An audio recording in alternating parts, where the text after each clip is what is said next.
We're leaving this house. Huh? I didn't understand what he meant. We're giving the house to Matt. What? What are you talking about? You can't make decisions like that on your own. Shut up, you don't get to talk back to me.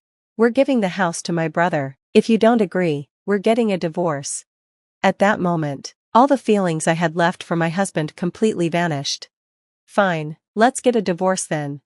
My name is Sarah, and I'm 32 years old. I've been married to my husband, Tom, for 4 years. We wanted kids, but it never worked out, so it's just been the two of us. At one point, we thought about getting fertility treatments, but Tom said it would be fine if it was just us. I was so happy when he said that. I thought I could be happy spending the rest of my life with just him. But lately, things have been tough, and I can't say our life is happy anymore. Tom's parents both passed away recently. His dad died from cancer, and his mom, who was already sick, got worse and died shortly after. We've been busy dealing with the funerals and sorting out their property, so we haven't had much time to relax together as a couple.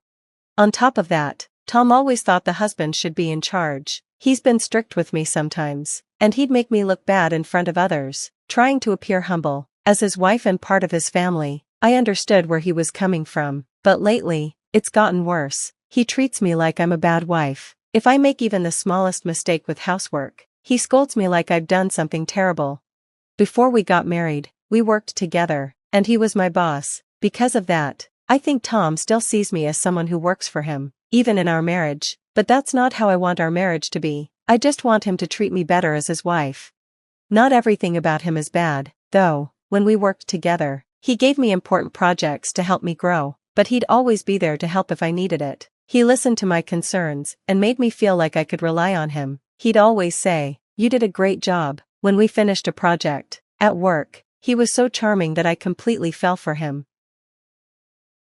The real reason I decided to marry Tom was because he was there for me when I lost my uncle, who I was very close to. We had been dating for a year and a half before we got married. I quit my job and now work part-time while also doing the housework. Tom has been really busy lately and comes home late. He does a lot of overtime, usually getting home around 9:30 p.m. He's a manager, so I understand why it's hard for him. "Hope you didn't have too rough of a day today," I say when he comes home. But he doesn't answer. "What's for dinner?" That's always the first thing he asks. "Oh, I made curry."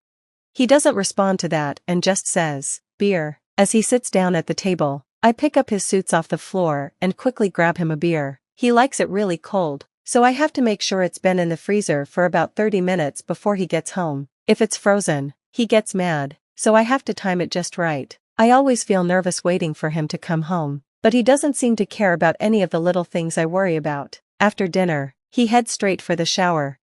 I have to put his clean clothes and towels in the bathroom, then clear the dishes. I never know what might upset him. Today, he yelled, "Hey, why isn't there any chocolate mint ice cream?" "I'm sorry, they didn't have it at the nearby supermarket." He glared at me, went to the bedroom, and went to sleep. He's never been much of a talker, and we don't really have conversations anymore. I know he's probably tired from work, but we haven't really spoken in about 6 months. But I still have feelings for him. Like I said, he comforted me when I lost my uncle, and that's one reason I still trust him. When my parents divorced while I was in middle school, I lived with my mom, but when I was in high school, she got sick and passed away. After that, I lived with my uncle. He was like a father to me, and I loved him a lot. He paid for me to go to college, and when I started working, I would save money to take him to nice restaurants and buy him gifts. I was really happy living with him, and I'm so thankful for everything he did for me. My dad wasn't a good man, so to me, my uncle was more of a father. Sadly, my time with him didn't last. My uncle got cancer, the same kind my mom had, and passed away. I don't know if it's genetic, but it broke my heart to lose him so soon. He was all the family I had left, and I felt completely alone. There was so much I still wanted to do with him, like take him on a trip to thank him. For a while, I didn't even feel like eating. That's when Tom came over to comfort me. He asked me why I was so sad, and when I told him, he said, "That must be really tough for you. Thank you for working so hard during such a rough time." Tom had always been a strict boss, but I felt comforted by his warm and kind words. Because of this, I trusted him completely, even though he could be tough sometimes. I wanted to keep our relationship strong as a married couple. But everything was about to change because of a phone call from Tom's brother, Matt. "It's good to hear from you, Matt. What's going on? I need to tell you something. Is Tom there?" Matt didn't sound very cheerful, which made me worried. I handed the phone to Tom. Tom is very close to his brother and often talks about how proud he is of him. Matt graduated from an Ivy League school, works at a top company, and is a really great guy. I don't understand why Tom is so proud of him, but I can see why he feels that way. Tom seemed excited to hear from Matt. "Hey, Matt, thanks for calling. What's up?"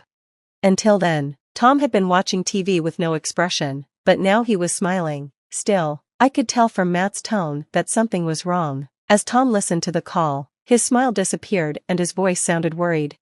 "Are you okay? What happened?" Tom listened for a moment, then said, "I understand. Don't push yourself too hard, and remember, you can always rely on me." Before hanging up, "What's wrong?" "Matt got fired." "What?"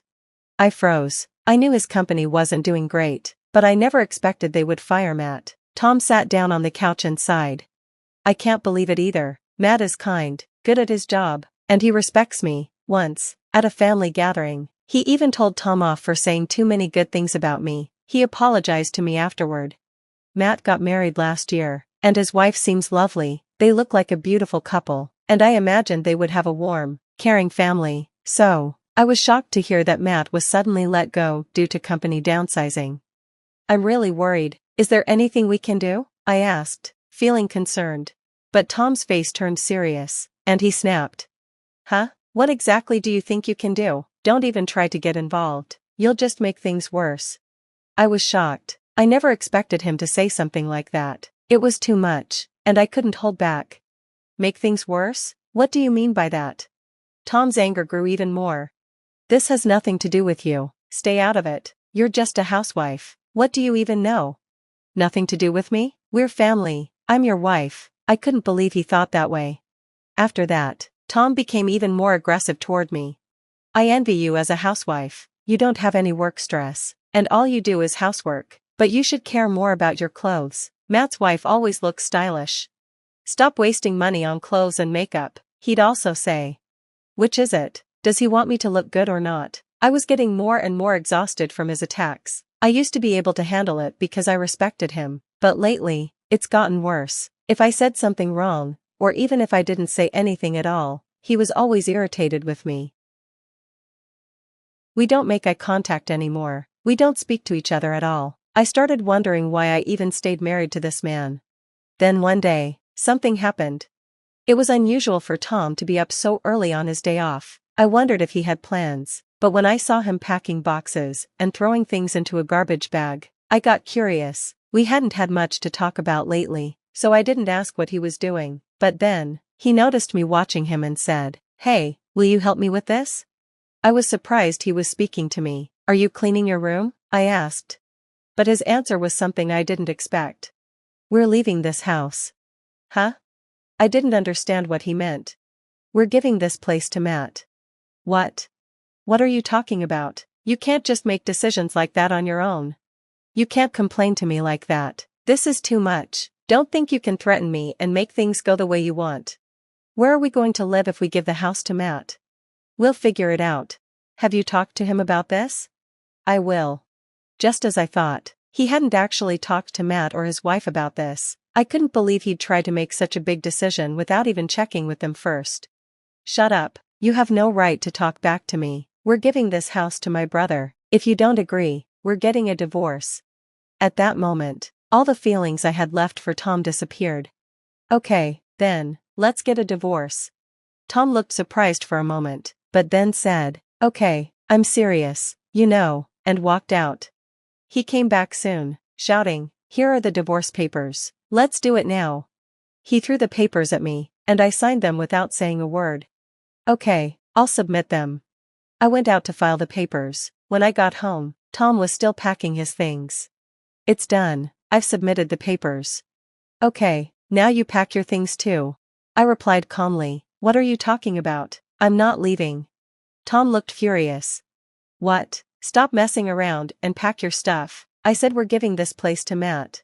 He didn't seem to get it, so I explained quietly. This house is in my name. It was originally my uncle's. What? You didn't forget, did you? I owned this house before we even got married. Tom's face turned pale when he realized what I meant. How are you going to give the house to Matt? It belongs to me. You never paid any property tax, did you? You act like it's your house. Now that we're divorced, you're the only one living here, I said. It seemed like Tom finally understood the situation. Wait, Sarah, I'm sorry, please, can you calm down? Excuse me, I'm completely calm, thank you very much. You're the one who should be calming down. If you think you own this place, did you feel like you owned everything just because you could order me around? I was grateful to you, and I respected you. You were there for me when I lost my uncle, and I relied on you at work, but now, you're just a husband who harasses me.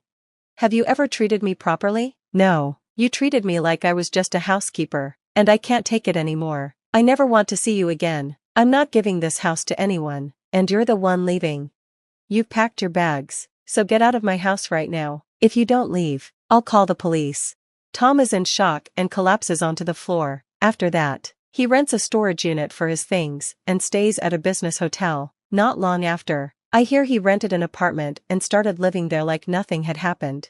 Since I still have some friends from work, they all found out about his behavior toward me during our marriage. No one trusts him anymore. He's having a tough time at work too, and he's been moved to a department with hardly any important tasks.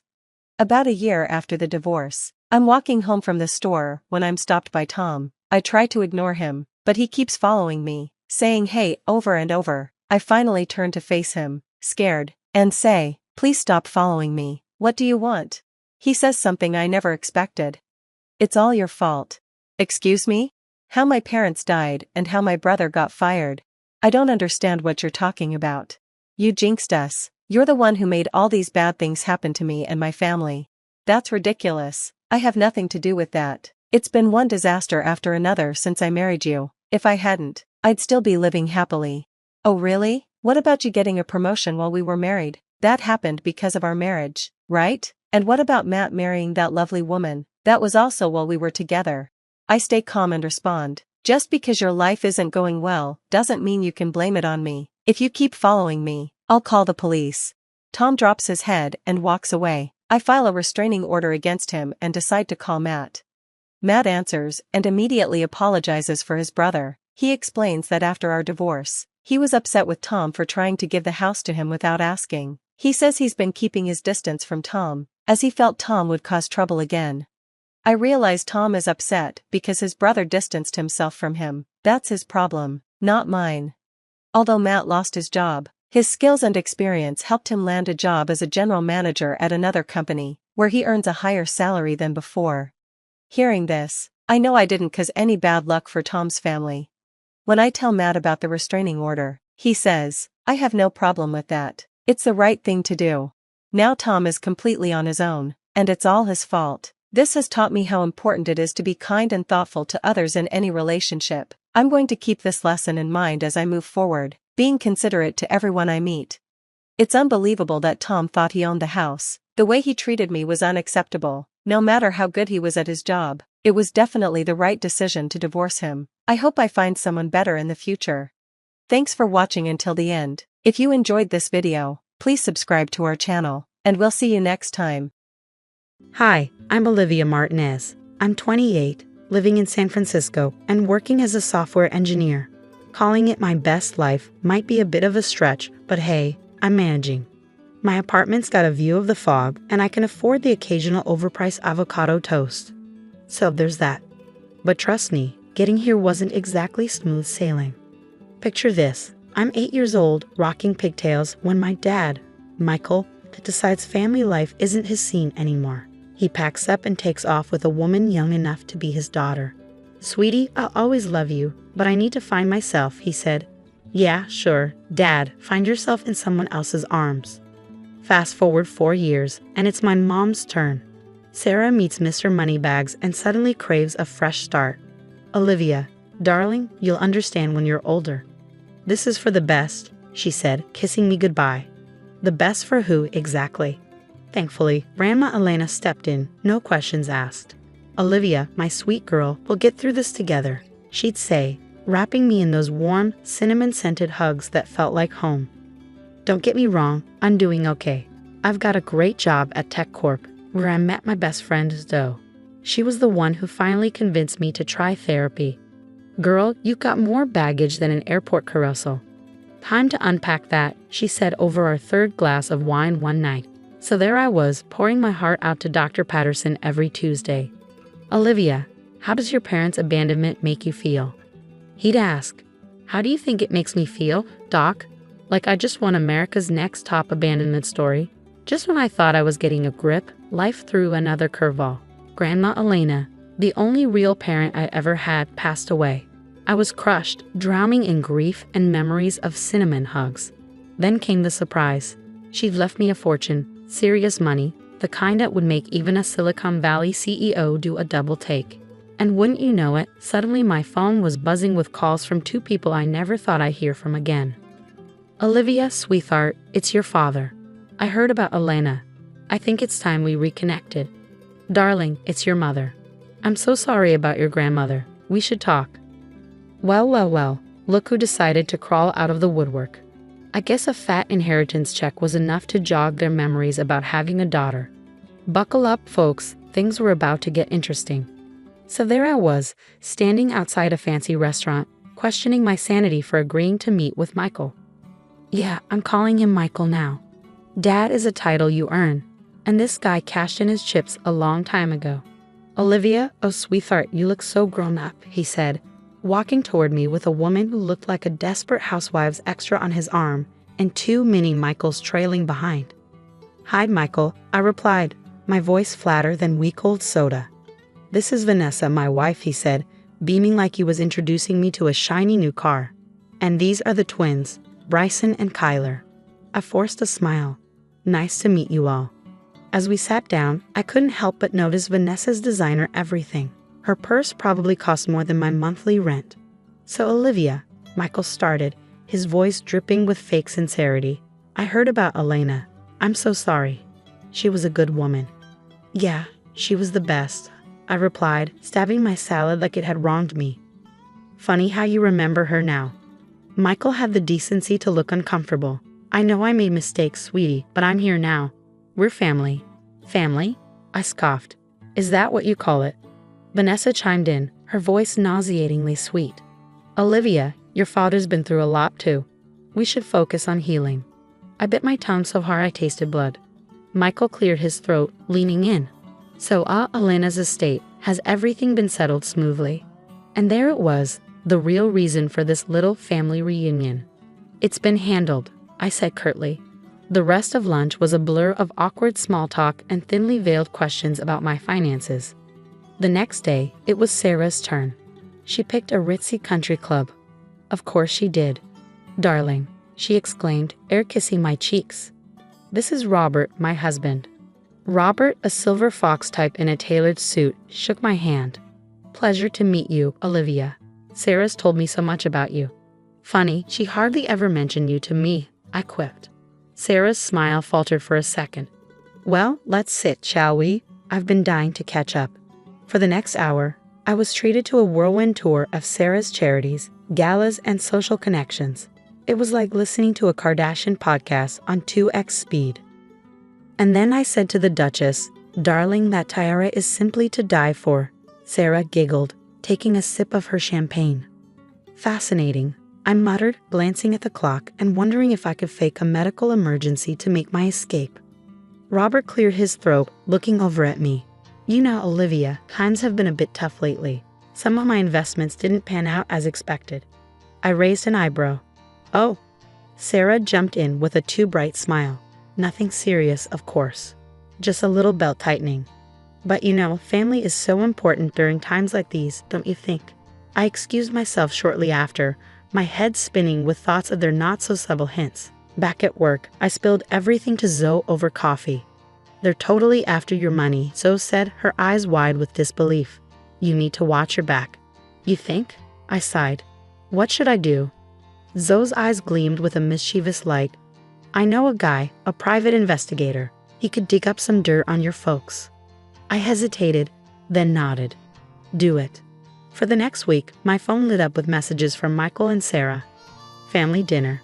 Let's go shopping. We have so much to catch up on. I was ignoring yet another text when I overheard a conversation in the break room that made my blood run cold. Yeah, Martinez, the quiet one, right? Word is her grandma left her millions. I froze, my coffee mug halfway to my lips. How did they know about my inheritance? And if they knew, who else did? As I walked back to my desk, my phone pinged again. Another message from Sarah. Darling, we simply must discuss the family estate. It's what Alina would have wanted. I clenched my fists, a cold anger settling in my gut. These vultures thought they could swoop in and take what was mine. They had another thing coming. It was time to find out what skeletons were hiding in their designer closets. Jake, the private investigator Zoe had recommended, didn't waste any time. Within a week, he dropped a bombshell that made my head spin. Your dad's business? It's a house of cards, Jake said, sliding a file across my kitchen table. He's in deep with some nasty loan sharks. We're talking break your kneecaps kind of guys. I flipped through the pages, my stomach twisting. And my mom. Jake grimaced. Her husband, Robert, has been cooking the books at his company. They're one audit away from total bankruptcy. It was like a punch to the gut. I knew they were after my money, but this level of desperation was staggering. There's more, Jake continued. Someone's been poking around your work email, accessing files about your inheritance. I felt the blood drain from my face. What? How? Jake shrugged. Inside job, maybe. Any coworkers acting suspicious? My mind raced, recalling the break room gossip and the sudden interest from people who'd never given me the time of day before. It all started to make sense. I've got an idea. I set a plan for me in my mind. Can you set up a meeting with a financial advisor? A fake one. Jake grinned. Now you're thinking. I know just the guy. The next day, I invited both Michael and Sarah to separate meetings with my financial advisor to discuss my inheritance. They both jumped at the chance like sharks smelling blood. When they arrived at the office, the looks on their faces were priceless. Michael turned pale, while Sarah's Botox forehead actually managed to wrinkle in surprise. What's going on here? Michael demanded. I smiled sweetly. Oh, I just thought we could all chat about my inheritance together. Isn't that what family does? For the next hour, I laid out everything Jake had uncovered. Michael's failing business, Sarah and Robert's embezzlement, and the hacking of my work email. With each revelation, they grew more desperate, turning on each other like rabid dogs. You told me you needed the money for the boys' college fund. Sarah shrieked at Michael. Oh, please, like you're any better, Michael shot back. Trying to frame your own daughter for corporate espionage. Michael shot back, and my jaw dropped. Sarah, at least have the decency to look ashamed. It wasn't supposed to go that far. We just needed access to your files, she stammered. I stood up, shaking with rage. Get out, both of you, and don't ever contact me again. As they left, tails between their legs, I caught a glimpse of Jake in the corner, giving me a thumbs up. The entire confrontation had been recorded. The fallout was swift and brutal. My coworker Tim from accounting confessed to being bribed by Sarah for information about my finances. A few days later, Michael showed up at my apartment with the twins, trying to guilt me into helping him. Think of your brothers, Olivia. They need you, he pleaded. I slammed the door in his face. They needed a father who stuck around, not a deadbeat chasing money. Sarah's attempt to frame me for corporate espionage was the last straw. I needed a plan, and I needed it fast. We've got them by the balls, Zoe said as we pored over the evidence in my living room. Now we just need to squeeze. I nodded, cold determination settling over me. Let's end this once and for all. I wish I could say I felt bad about what I was about to do, but after everything they put me through, this was justice, pure and simple. First up, Robert's embezzlement. I made an anonymous tip to the SEC, and they swarmed his office faster than you can say insider trading. Sarah, darling, I'm afraid there's been a terrible mistake. I overheard Robert shouting into his phone outside the SEC building. The only mistake was thinking they could mess with me and get away with it. As for Michael, well, let's just say his loan shark buddies got an interesting update on his whereabouts. Last I heard, he was spotted boarding a bus to Mexico, looking over his shoulder every 5 seconds. But the piece de resistance, that recorded confession, I handed it over to my company's legal team, and suddenly, all those whispers about corporate espionage dried up real quick. Olivia, we owe you one apology, my boss said, looking sheepish. And a substantial raise if you're interested. I smiled, but my mind was already elsewhere. It was time for a change. Actually, I said, I think I'm ready for a new challenge. So was all in when I pitched her my idea, our own tech company. Girl, you're speaking my language. We used part of my inheritance to set up shop. But that wasn't all. Grandma Alina's house. I turned it into a shelter for kids who'd been abandoned or abused. It felt right, like she was still helping people even after she was gone. This place is going to change lives, Zoe said as we stood outside the newly renovated shelter. I nodded, feeling a lump in my throat. It already has. Standing by the window of my new office overlooking the San Francisco skyline, I felt a weight lift off my shoulders. The past was behind me. The future was mine for the taking. The story's over, but I've got a question for you. If you were in my shoes, would you have exposed your parents' schemes or given them another chance? Family is complicated, right? Drop your thoughts in the comments.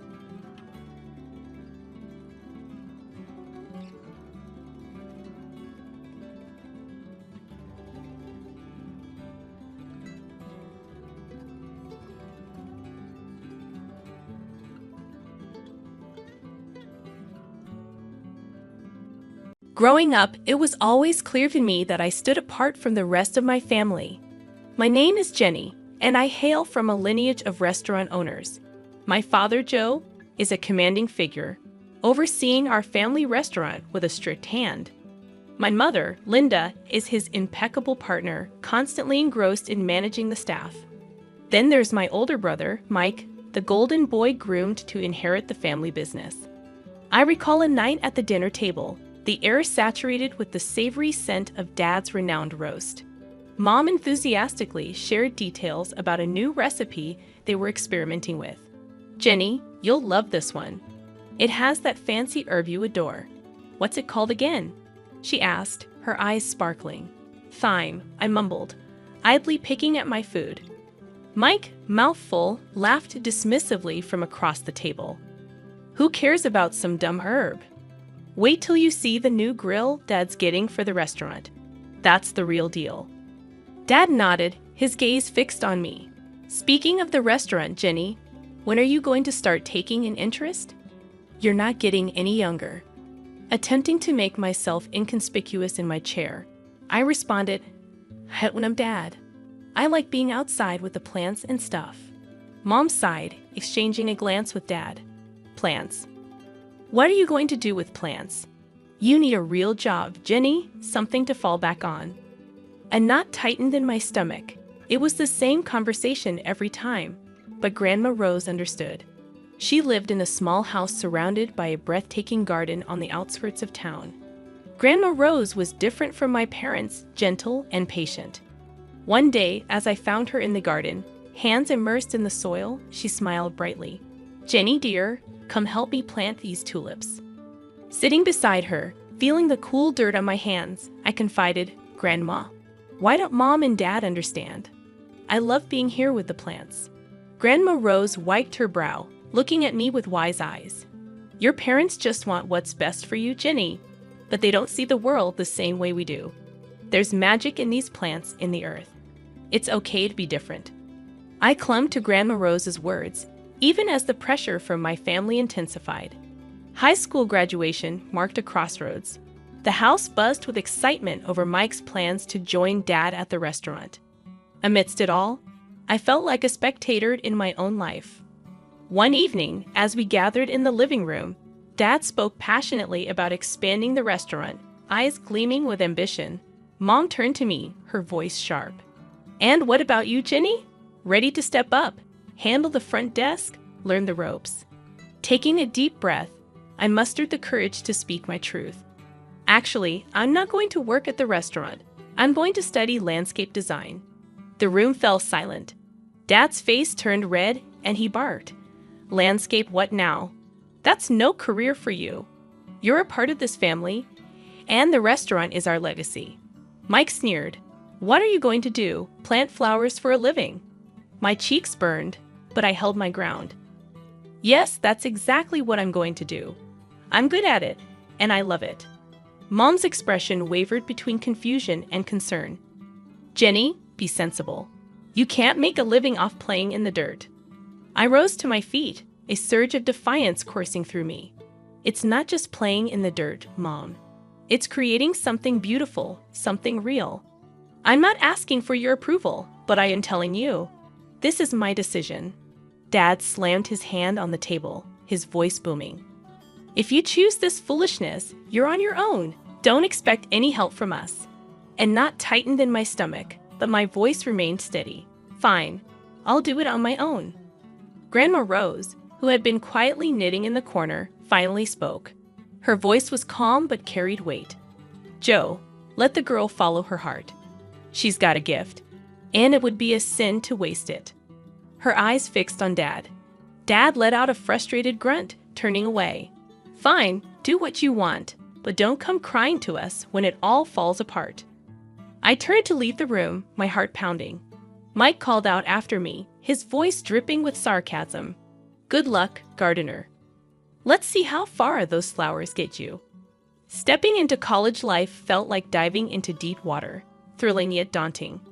I, Jenny, was far from the familiar paths of my family's expectations, ready to carve my own way in the world of landscape design. I still remember the buzz of the first day in class, the room swirling with the energy of eager students. I found a spot in the back, trying to shrink into the shadows. That's when Zoe, a girl with fire engine red hair and eyes full of mischief, dropped into the seat next to me. Hey there, Nudie. I'm Zoe, a first-timer in landscape design. I gave a shy nod. Yeah, I'm Jenny. It's all a bit overwhelming. Zoe's laugh was loud and genuine. You'll fit right in.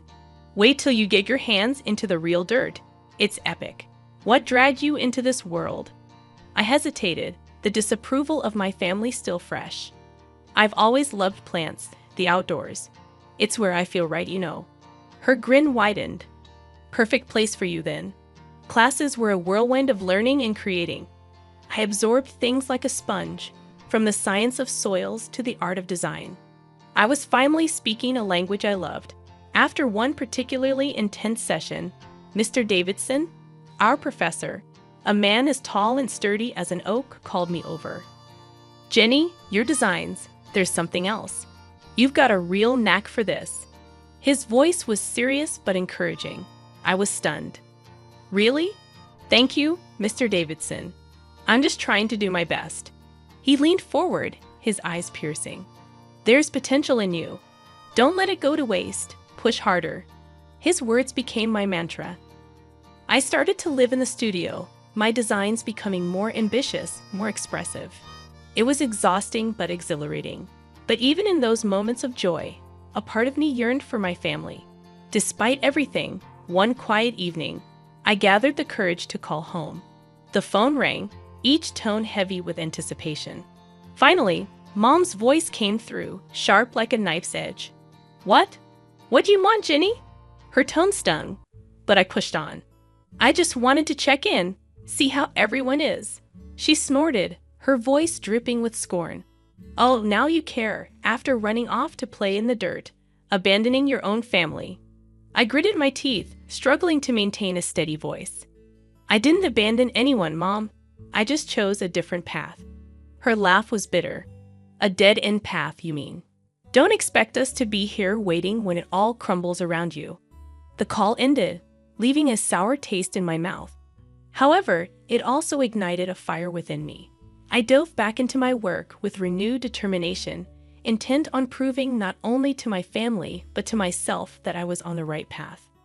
Life has a way of throwing curveballs, and mine came in the form of a phone call during my final year of college. It was Aunt Clara, my mom's sister, her voice shaky and strained.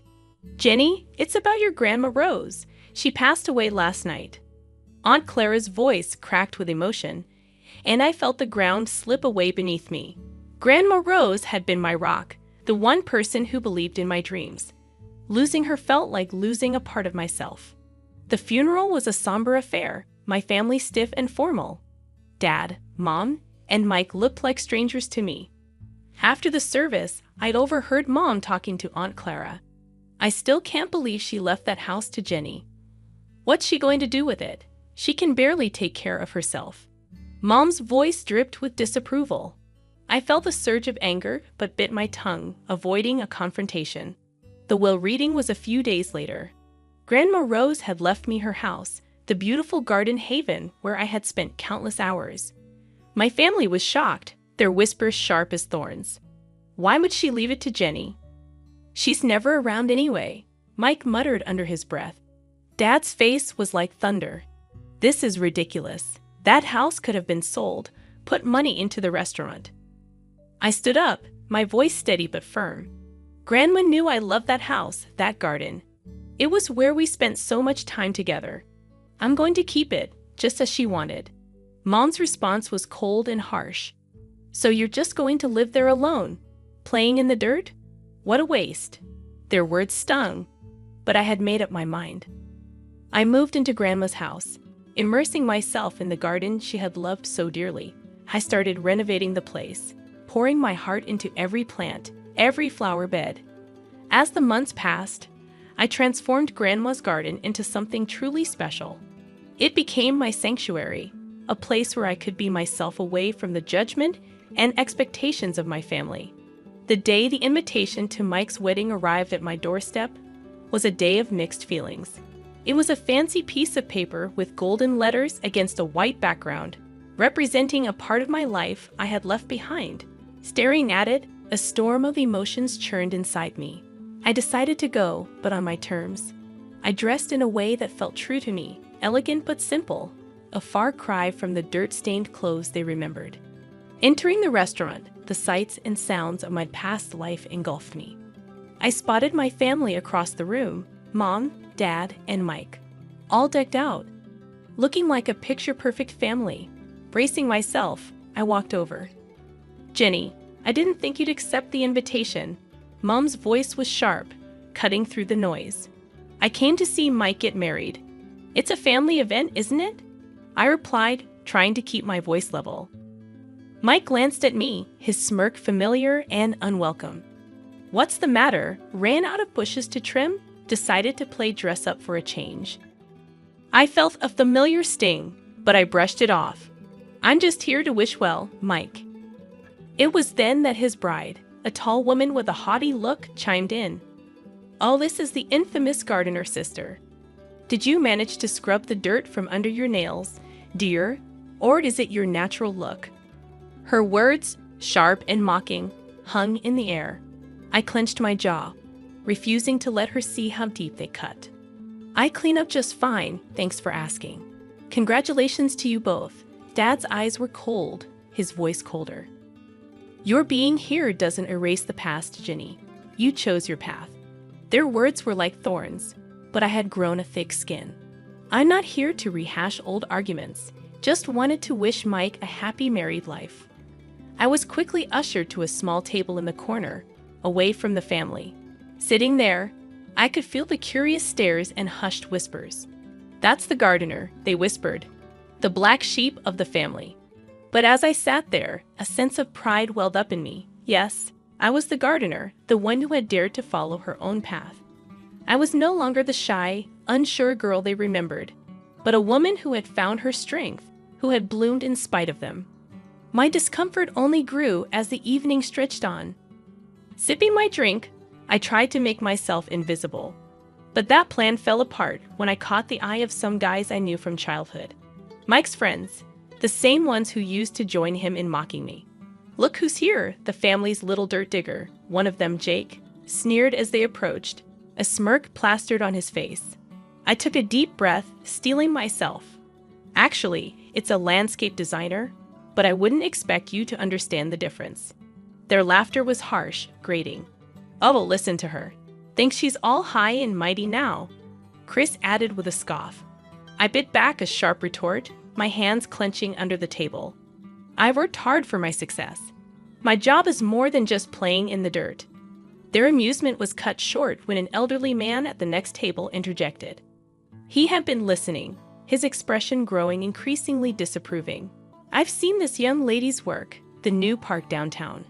That's hers. It's outstanding, shows what you know. The group was visibly taken aback, their smugness faltering. Muttering under their breath, they slunk away, their egos bruised. Emboldened, I decided to venture out from my safe corner, mingling through the crowd, dodging glances and whispers.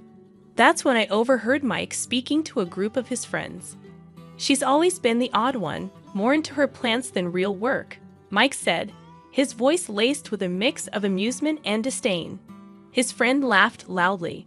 Every family's got its black sheep, huh? Their words were like a slap, raw and stinging. I walked away, my heart pounding, reminding myself their opinions didn't define me. As I weaved through the crowd, I'd bumped into my cousin Lucy, a quiet presence in our loud family. "Hey, Jenny, I've seen some of your designs. They're really something," she said, her voice sincere. I managed a small smile. "Thanks, Lucy. It means a lot, especially today." Lucy looked at me, her eyes understanding. "I never agreed with how they treated you. You're doing amazing things. I'm glad you stuck to your path." Her words were a small comfort amidst the thorns of the evening. We chatted briefly, a momentary respite from the tension. As Lucy drifted away, I returned to my corner, feeling the weight of the evening. The loud music, clinking glasses, and bursts of laughter around me felt like they were happening in a different world. I sat there, sipping my drink, longing for the celebration to end. The wedding night was winding down, its fancy aura overshadowed by my own tangled feelings. Just when I thought the night couldn't get any more surreal, the mayor, a distant relative of Mike's bride, took the stage for his speech. "Ladies and gentlemen, it's a delight to be here," he began, his voice booming across the room. "But tonight, I want to highlight a special guest among us, a true star in the world of landscape design, Jenny." Hearing my name, I nearly choked on my drink. I stood up hesitantly, feeling like a deer caught in headlights. The mayor beamed at me. "Jenny here is the brilliant mind behind the transformation of our city park. She's a celebrated landscape designer who's won multiple awards for her incredible work. Let's give her the recognition she deserves." The room erupted into applause, a sound that felt foreign to me. I glanced at my family's table and saw their faces, a mix of shock and embarrassment. Mike's bride leaned towards him, her voice dripping with disbelief. "Is he talking about your sister, the gardener?" Mike mumbled something, looking like he wished the floor would swallow him up. The mayor's praise continued. "Jenny's work has revitalized our city. She's a true talent." Amidst the clapping, I felt a surge of confidence. The mayor's words were like a light, dispelling the shadows of doubt and scorn from my family. Seizing the moment, I decided to speak up. "Thank you, Mayor, for your kind words. It's an honor to contribute to our city's beauty." I paused, my gaze sweeping over the crowd, settling on my family. It's funny, isn't it? How life turns out. Mike, you and your bride are perfect for each other. Your shared talent for rudeness to others is quite remarkable. The room went silent, the air thick with tension. My parents, my brother, and his fiancée blushed deep red, their shame as visible as if I'd slapped them. Mom's voice cut through the silence, sharp as a knife. "Jenny, what are you saying? This is your brother's wedding." I met her gaze unflinching. "Just speaking the truth, Mom, something our family seems to struggle with." Mike stood up, his face red with anger. "You can't come here and talk to us like that." I held my ground, my voice steady. "I've earned my right to speak, Mike. Maybe it's time you all listened." The confrontation ended with Mike sitting down defeated, and the room slowly buzzing back to life. The mayor gave me a nod of respect before moving on.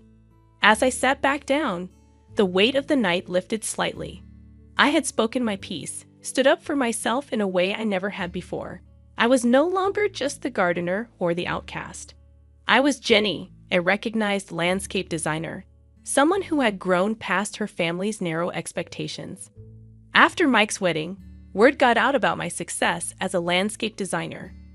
People were buzzing about the awards I'd won and the projects I'd aced. It felt like stepping into the sunlight after years in the shadows. And then my family came calling. One afternoon, while I was busy sketching out a new garden design, my phone rang. It was Mom. Her voice had a sweetness to it that felt out of place. "Jenny, darling, we've been hearing so much about your work. Your father and I are so proud of you." I raised an eyebrow. "Really? That's a change of tune." There was a pause on the line. "Well, we were thinking maybe you could come over. We'd love to see you, catch up on things." I could almost hear the gears turning in her head. Catch up or catch onto my bank account? I shot back, "Mom, that's not fair. We're family." The word family hit a nerve. Family like when you all but disown me for following my dreams. It seems like family matters when there's money in the picture. Before she could respond, I ended the call. I wasn't about to let them back into my life just because they smelled success. A few days later, there was a knock at my door. Mike was standing there, hands in his pockets, looking everywhere but at me. "Hey, Jenny, can we talk?" He mumbled. I crossed my arms. This should be good. "What do you want, Mike?" He shifted uncomfortably. "Look, I know we haven't been great, but you're doing well. I was wondering if you could, help me out a bit." I couldn't believe what I was hearing. Help you out after years of calling me the gardener and laughing at my ambitions? Mike's face reddened. "I didn't mean it like that. It's just that things are tough." I cut him off. "Save it, Mike. I'm not your ATM. You and the family made it clear how you felt about me. You can't just waltz back into my life when it's convenient." He opened his mouth to argue, but I stopped him. "No, Mike. You made your bed. Now lie in it." After he left, I sat in my garden surrounded by the beauty I had created. My phone rang a few more times over the next week, more attempts at reconciliation from my family, but I didn't answer. I was done with their fair weather affection. I had built a life for myself, one that didn't need their validation or their greed. I was thriving in my own right, and that was all that mattered. They had chosen their path, and I had chosen mine. As I looked around at the plants and flowers that were a testament to my hard work and passion, I realized I had everything I needed right here. I was happy, successful, and free from the toxic ties that had once bound me. This wasn't just the end of a chapter. It was the beginning of a whole new book, my book. And I was going to make sure it was a bestseller, written on my own terms, in my own style. The new growth in my life was just starting, and I was ready for whatever came next.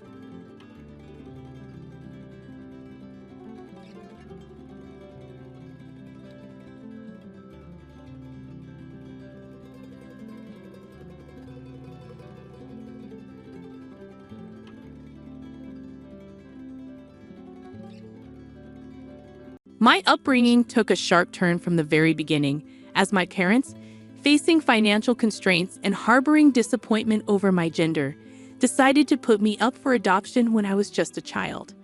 Growing up in a modest household with two older sisters, life was far from idyllic. We resided in a quaint ancestral home in a small town, relying on the support of my grandparents' farm for a significant portion of our sustenance. My father, a truck driver, was often away, returning home every few days, while my mother worked as a waitress. Being the unplanned third child, I discovered the unwelcome circumstances of my arrival as I matured. My parents had initially contemplated getting rid of me, but medical concerns dissuaded them. Moreover, my mother's desire for another daughter led to disappointment when I, a boy, arrived. Growing up, my small-town existence became colored by the embarrassment of being dressed in my sister's discarded clothes, a consequence of my mother's practicality in reusing outfits.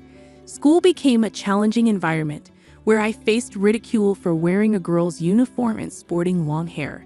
Complaints only resulted in punishment from my mother.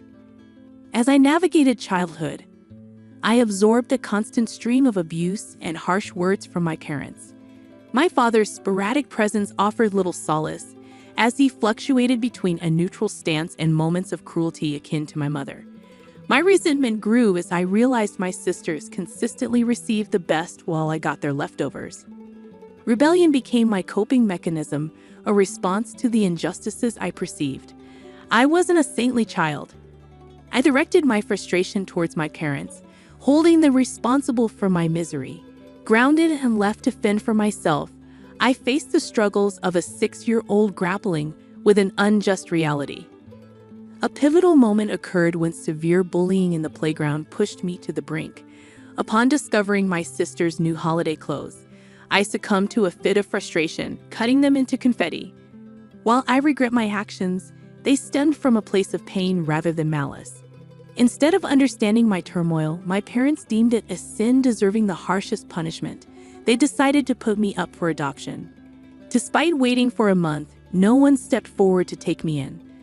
The frustration that followed was directed at me, reinforcing the narrative of my perceived worthlessness. In the midst of it all, I overheard my mother expressing how unwanted I was, further deepening the wounds of rejection.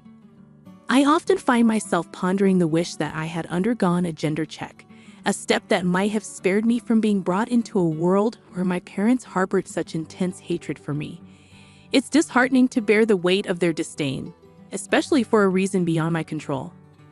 After a considerable period with no takers for my adoption, my parents began discussing the situation with friends and relatives. Dad happened to know someone in the neighboring town, a man running a food van with his wife. Though they were economically less fortunate than us, their desire for a child had remained unfulfilled for over a decade. Dad approached them, and without hesitation, they agreed to adopt me. The moment Dad broke this news to Mom and my sisters is etched in my memory. Their joy at the prospect of getting rid of me was palpable. Dad, however, provided a disclaimer about their financial limitations, suggesting that I might not be able to attend school. Mom, nonchalant, dismissed it, urging Dad to drop me off the next day. I stood at the corner, holding the curtain, torn between my disdain for my family and the fear and hurt of leaving them. Tears welled up, but I kept them silent. The excitement of my family overshadowed my presence. When Dad finally noticed my tears, he offered a comforting pat on my back, instructing me to pack my belongings as we would leave for my new family the next morning. Though my heart screamed, the cries went unnoticed. I packed, hoping my new family would be kinder. The next day, Dad drove me to the neighboring town. The emotions during that journey remain a blur, a numbness that enveloped me. My new family, indeed financially modest, had a tiny house with one room. They had converted a storehouse into my living space. It was small, but at least I had a room, a luxury I never enjoyed before. My belongings found a home in a tiny closet at the corner. My new parents, Mary and John, greeted me with warmth and affection, qualities unfamiliar to me, coming from a disturbed household.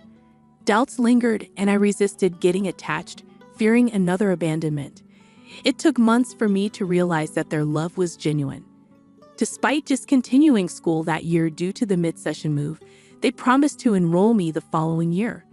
Witnessing their relentless efforts to save money for my education endeared them to me. In time, I reciprocated their love. My adoption, initially viewed as a curse, turned out to be a blessing. My biological parents never reappeared, allowing me to embrace my true identity as a boy. Mary and John, diligent and hardworking, devoted 14 to 16 hours a day to their food truck, located just outside their modest apartment. During the times when John and Mary were engrossed in their work, I wasn't left to fend for myself. Through my bedroom window, I had a clear view of their activities. Gradually, I found myself spending my days on the food truck, lending a hand wherever I could. When I entered school, my focus shifted to studies, yet I continued aiding them with chores during my free moments. By the age of 10, I was assisting John at the cash counter, showcasing an early proficiency in calculations. Business and accounting became familiar territories for me. Post-high school, a burning desire to run their business full-time emerged within me. However, both John and Mary insisted that I complete my college education first. They generously funded my studies, recognizing the need for formal education. As they aged and grew frail, I yearned to assume their responsibilities as they had done for me.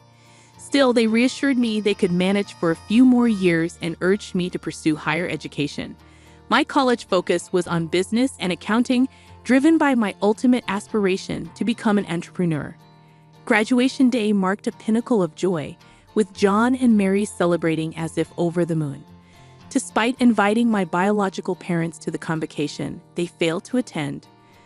Post-college, my eagerness to take over the food van and allow John and Mary to retire clashed with their plans for me. Accumulating substantial savings, they handed it over to me, encouraging me to start my own business. Overwhelmed by their gesture, I hesitated to blindly spend the money. Drawing upon my business acumen, I scouted for a struggling local eatery in a prime location. After numerous rejections, I secured a lease on a profit-sharing model. Starting from scratch, I revamped the place and menu to cater to the tastes of millennials and Gen Z. By providing exceptional services, sales soared, yielding a twofold profit on the initial investment within a year. 4 years into this venture, I now proudly oversee 3 successful cakes in town. I upgraded John and Mary to a better apartment while securing a modest place for myself. Despite urging them to retire the food truck for their happiness, they insisted on continuing. Leaving their house with a suitcase, I never envisioned myself as a college graduate. Yet here I am, running flourishing restaurant chains in town. Fast forward to last month, a routine day at work turned extraordinary when I spotted a familiar face at the cash counter of one of my restaurants. It felt like encountering a ghost. My biological father, absent for almost 2 decades. Despite the presence of customers, I said nothing, leading him to a quiet corner. His appearance stirred up the haunting memories of my tumultuous childhood. The detailed account of my past wouldn't have unfolded if my biological parents hadn't reappeared in my life. He expressed immense happiness and pride in witnessing my success, leaving me speechless and numb. According to him, he had met John, who shared the news of my prosperous venture while passing by. He mentioned plans to bring my mom over for the weekend. Uncertain of how to respond, I remained silent, and he departed shortly after. Later that day, I approached John, expressing my reluctance to meet my biological parents, who had disowned me for being a boy. I harbored memories of a distressing childhood and contemplated running away for the weekend. Mary insisted on forgiveness and moving forward, urging me to meet them. Reluctantly, I agreed, setting the condition that Mary and John be present during the encounter. On the arranged weekend, my biological parents arrived at John's house. Instead of an apology, they displayed no remorse, focusing on counting the favors they believed they had bestowed upon me. My mother asserted that I should be thankful for finding good parents in John and Mary, who had raised me to be successful. Despite my inner turmoil, Mary's reassuring hand gesture prompted me to diplomatically express gratitude for having them as my parents. The meeting felt awkward, leaving me unsettled.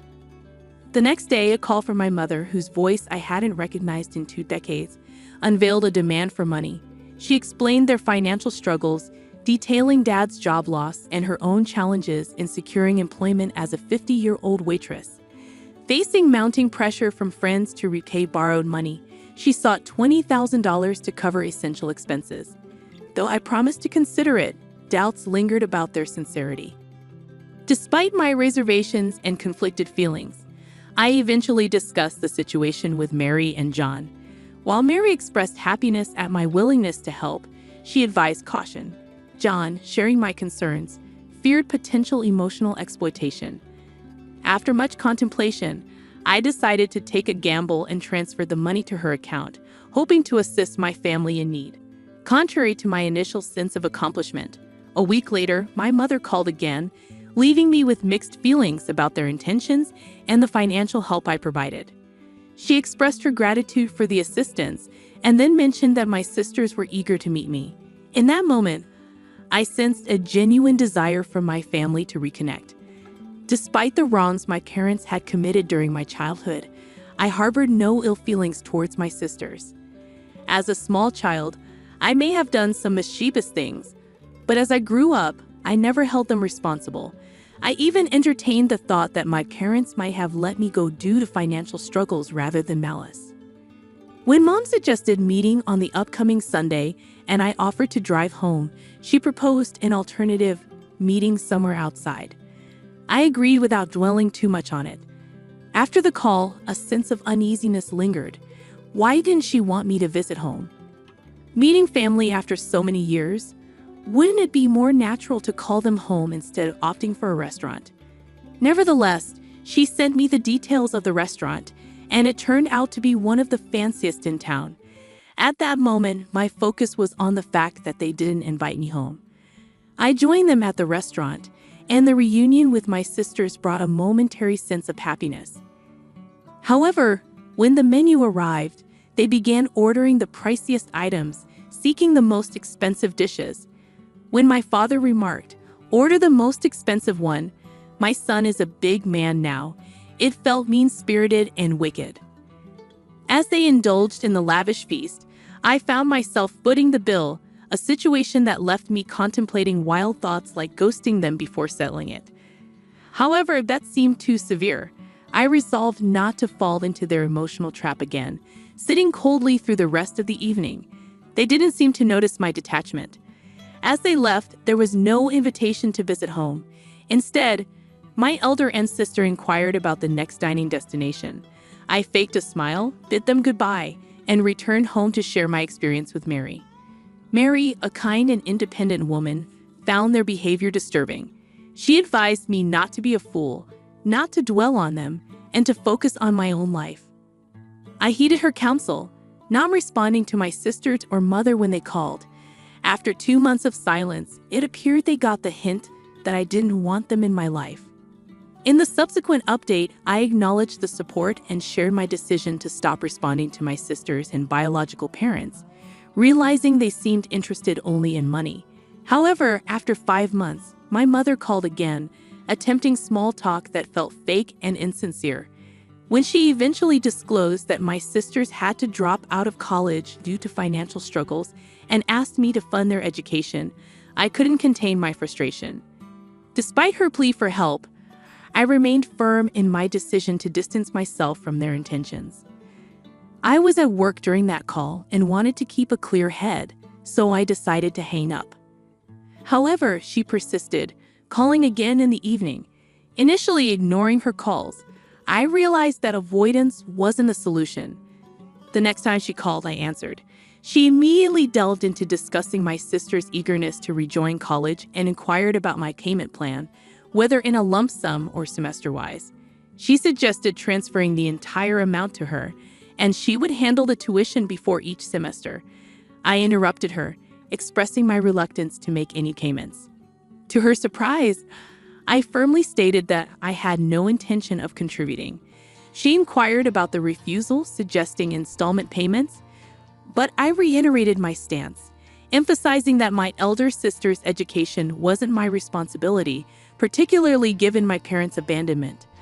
I pointed out the opportunistic nature of their sudden interest in me due to my financial standing. This incited her anger, and she retorted that I owed them for bringing me into the world, asserting my duty to care for them. Although I had much to say, my words fell on deaf, narcissistic ears. I acknowledged my gratitude to my actual parents, John and Mary, who had earned the titles of mom and dad through their love and care. In contrast, my biological parents had no place in my life. They had discarded me at the age of 6. As she hurled abuses, I simply responded with the wrong number and hung up. Regardless of how I may be labeled, I refused to squander my hard-earned money on a so-called family that had abandoned me. Addressing a comment from the previous updates about calling John and Mary by their names instead of mom and dad, I clarified that I indeed refer to them as mom and dad. The usage of names in the narrative was for the sake of storytelling. John and Mary, my true parents, held a special place in my heart. As for my biological parents, they didn't exist for me. Moving on to the next story, I discovered my wife's infidelity with someone she met at a convention. We had shared a love for all things nerdy, bonded over gaming, anime, and conventions. However, despite our seemingly strong connection, I unearthed her betrayal and took decisive action. 5 years into our marriage, the foundation we had built on mutual interests and passions seemed solid. We both reveled in nerdy activities, from gaming to discussing the latest chapters of manga like Legend of Zelda and One Piece. Our love for each other grew rapidly, leading to a fast-tracked marriage. Our wedding, brimming with nerdy charm, celebrated our shared interests. Due to work constraints and financial considerations, attending conventions had become a rare occurrence for us. Wanting to make our 5-year anniversary special, I decided to surprise her with tickets to a renowned Comic-Con. It was a dream event for many enthusiasts, and her joy upon receiving the surprise was palpable. However, this seemingly idyllic scenario took an unexpected turn. I always struggled to gauge women's interest, often realizing it only in hindsight. This pattern persisted even with my wife, as it took 3 extensive conversations on Discord for me to grasp her feelings and desire to know me better. When we attended a convention together, things seemed enjoyable. A woman dressed as slave Princess Leia complimented my stormtrooper costume, which I hastily put together. Unaware of her advances, my wife, noticing the attention, expressed her frustration at my obliviousness. As the convention unfolded, we joined a meetup where a guy, dressed as Han Solo, engaged in conversation with my wife, also portraying Princess Leia. Their interaction intensified, causing me to step in and mention my role as the husband.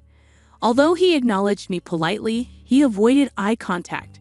Confronting my wife later, she insisted there was nothing amiss, attributing his friendliness to a shared interest in Star Wars. Believing her, I brushed off the incident. The next day, my wife fell ill, prompting me to leave and return later with a gift. However, she grew distant, responding minimally to messages. Concerned, I approached our room, hearing unsettling sounds upon arrival. Dismissing it as my wife's activities, I entered to find her seemingly guilty. Confronting her revealed nothing, and I chose to overlook the incident. The convention ended, but our relationship strained. She worked longer hours, became distant, and avoided spending time together. Suspicious, I noticed her Discord notifications were off, a deviation from our usual communication. Curiosity led me to check her phone, discovering messages from the guy she met at the Star Wars meetup. The exchange involved flirtatious messages, photo sharing, and even discussions about role-playing. Suppressing my anger, I pretended ignorance when she inquired about my well-being. Internally seething, I decided to research divorce options, contemplating a way to expose her betrayal and make her aware of my knowledge. I informed her about an upcoming convention, explaining that I couldn't attend but she was welcome to go. Despite the excitement in her eyes, the realization hit me: my partner, the person I wanted to spend my life with, had discarded me. It was a devastating blow, but I concealed my emotions. On the day of the convention, I executed my plan after researching the guy she had been closely working with. Wearing a mask to conceal my identity, I located them right in front of her favorite voice actors. Observing them closely, I watched as they got in line. When they approached the voice actors, she pulled the man closer, sharing a kiss. That's when I intervened, removing the mask and confronting her. She questioned my actions, and I accused her of cheating with him, presenting the Discord messages as evidence. The onlookers were shocked by the public confrontation, but I refused to let it go. I publicly declared her as a cheater, exposing her affair with the guy she had met at a convention. The celebrity present decided to take a break and left the scene, leaving my wife in tears, pleading for understanding. However, I remained resolute, citing her lies about going alone and uncovering her secret meetings and late nights at the office. Seeking solace in my decision, I refused to listen to her explanations. Upon returning home, I gathered my belongings, stayed at a hotel, and initiated contact with an attorney for divorce proceedings. Despite her attempts to convince me to embrace an open relationship, I remained steadfast in wanting only her. My actions gained attention on social media as someone recorded and shared the embarrassing confrontation. Proceeding with the divorce, I obtained the house and belongings, eventually selling them to escape the painful memories. Uninterested in her fate, the nerd community widely discussed the incident, creating a significant buzz on platforms like Twitter.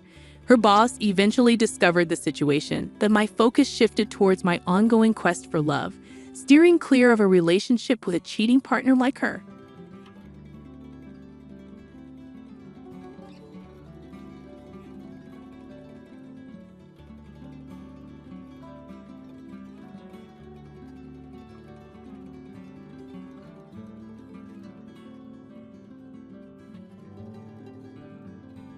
My mother-in-law took my passport and burned it. It went up in flames quickly and turned to ashes.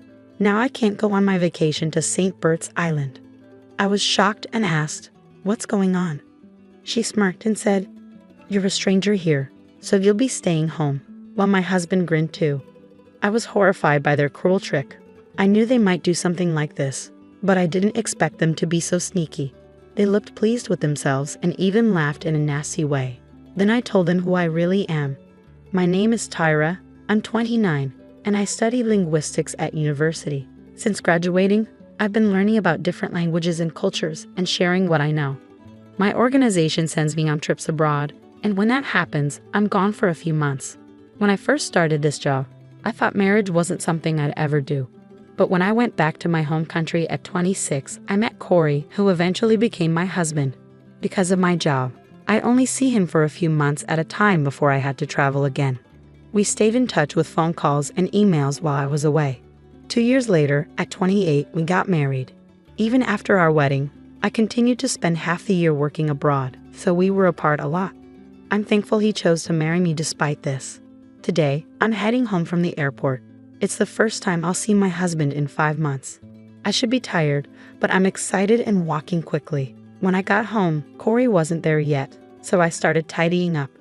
I always tell him to keep the place clean, but it's a bit messy. Normally, this would upset me, but today I'm willing to overlook it because I'm just happy to see him.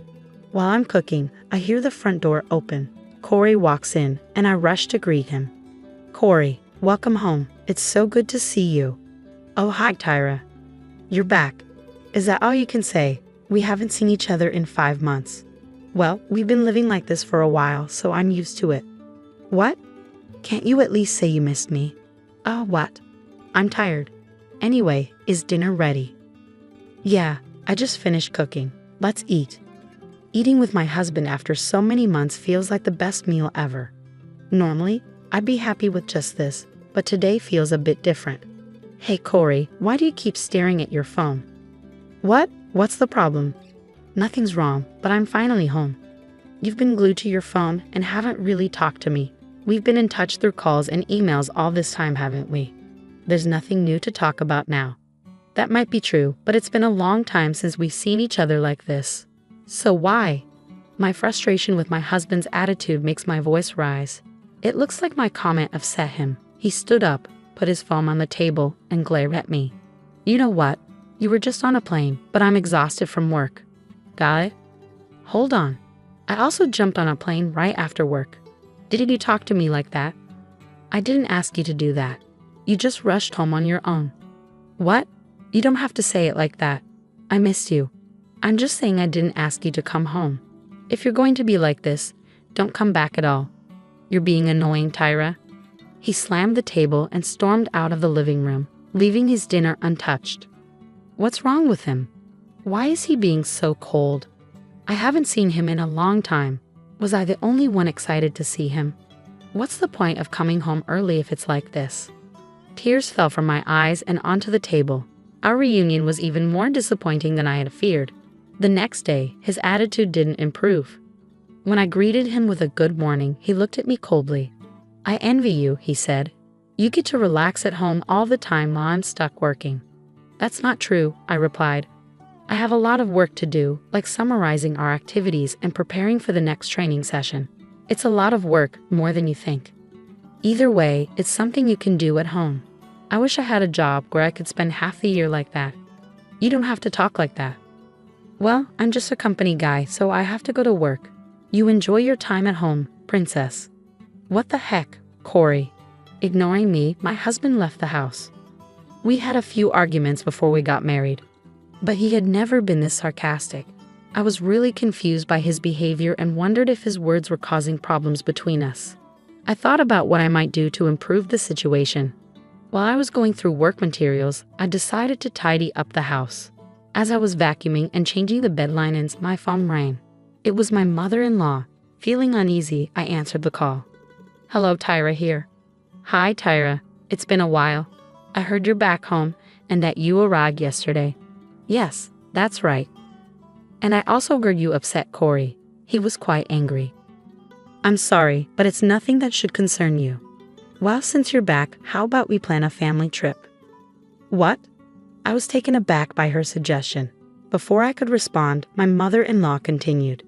I was just talking with my husband about going to St. Bert's Island, and Corey mentioned he wanted to join us. What? That's... So Tyra, you're used to traveling abroad, right? Could you help us with hotel reservations and other arrangements? Me. Or are you having trouble understanding what your mother-in-law is asking you to do? Her voice grew colder. It was clear she didn't really want to travel with me. She just thought it would be easier for her since I'm experienced with travel. I knew my mother-in-law didn't have a high opinion of me. She'd been sarcastic ever since we first met at the wedding reception. Even after 2 years of marriage, things hadn't changed. I often received messages from her while I was working abroad. How can you be a wife and stay away from home for months? If you don't take care of the house, I'd rather my son marry someone else. It was a mistake to let him marry you. That's the kind of text I used to get from her. So I had a bad feeling about this call. I never imagined I'd be used for planning a family vacation. But maybe it's better than the usual verbal abuse. I was frustrated with myself for not being able to say no, even though I knew I was being used. A few hours later, my husband came home from work in a much better mood than earlier. He tossed his briefcase on the sofa and, smiling widely, called out to me. Mom called, didn't she? We can go on a trip to St. Bert's. Yeah, I heard. But you know what? What? You're not thinking of turning it down, are you? Mom wants you to come with us, I understand, but why don't you just go with your mom and dad like you originally planned? As soon as I said that, my husband's demeanor changed. He clicked his tongue and his tone became more threatening. You need to understand your role here. The only time you're useful to us is when we're traveling. You don't have to speak like that. It's true, isn't it? Anyway, you'll handle all the flight and hotel bookings. And everything should be in my name, as you probably know. What, Corey? You're going to pay for the whole trip. What are you talking about? We'll split the cost 50-50ths. It's a small price to pay to show respect to our parents. What is that supposed to mean? If you've got time to lounge around at home, make the reservations now. This isn't right. I don't want to. What are you mumbling about? My husband grabbed a beer from the fridge and drank it in one gulp. I had a lot on my mind, but I wasn't sure what might happen if I resisted. I felt embarrassed, but I had no choice but to do what my husband and mother-in-law wanted. I made all the arrangements for the flights and accommodations for the trip to St. Bert's, just as my husband had ordered. On the day of the trip, I was set to pick them up at my in-laws' house and head straight to the airport. A few days before the trip, I couldn't sleep. In the middle of the night, I noticed my husband, who was supposed to be next to me, wasn't there. I went to the living room and heard him talking on the phone with someone. Oh, it's okay. It's all okay, Mom. I'll be there first thing in the morning as planned. Mom, please handle the passport issue anyway. Seriously, I'm looking forward to it. I'll make sure to introduce her to you when I get back. I was puzzled by some of what he said. Passport, introducing her. Since he called her Mom, I was pretty sure he was talking to my mother-in-law. It seemed like there was something going on between them that I didn't know about. In the first place, it didn't sit right with me that he wanted me to go on this trip.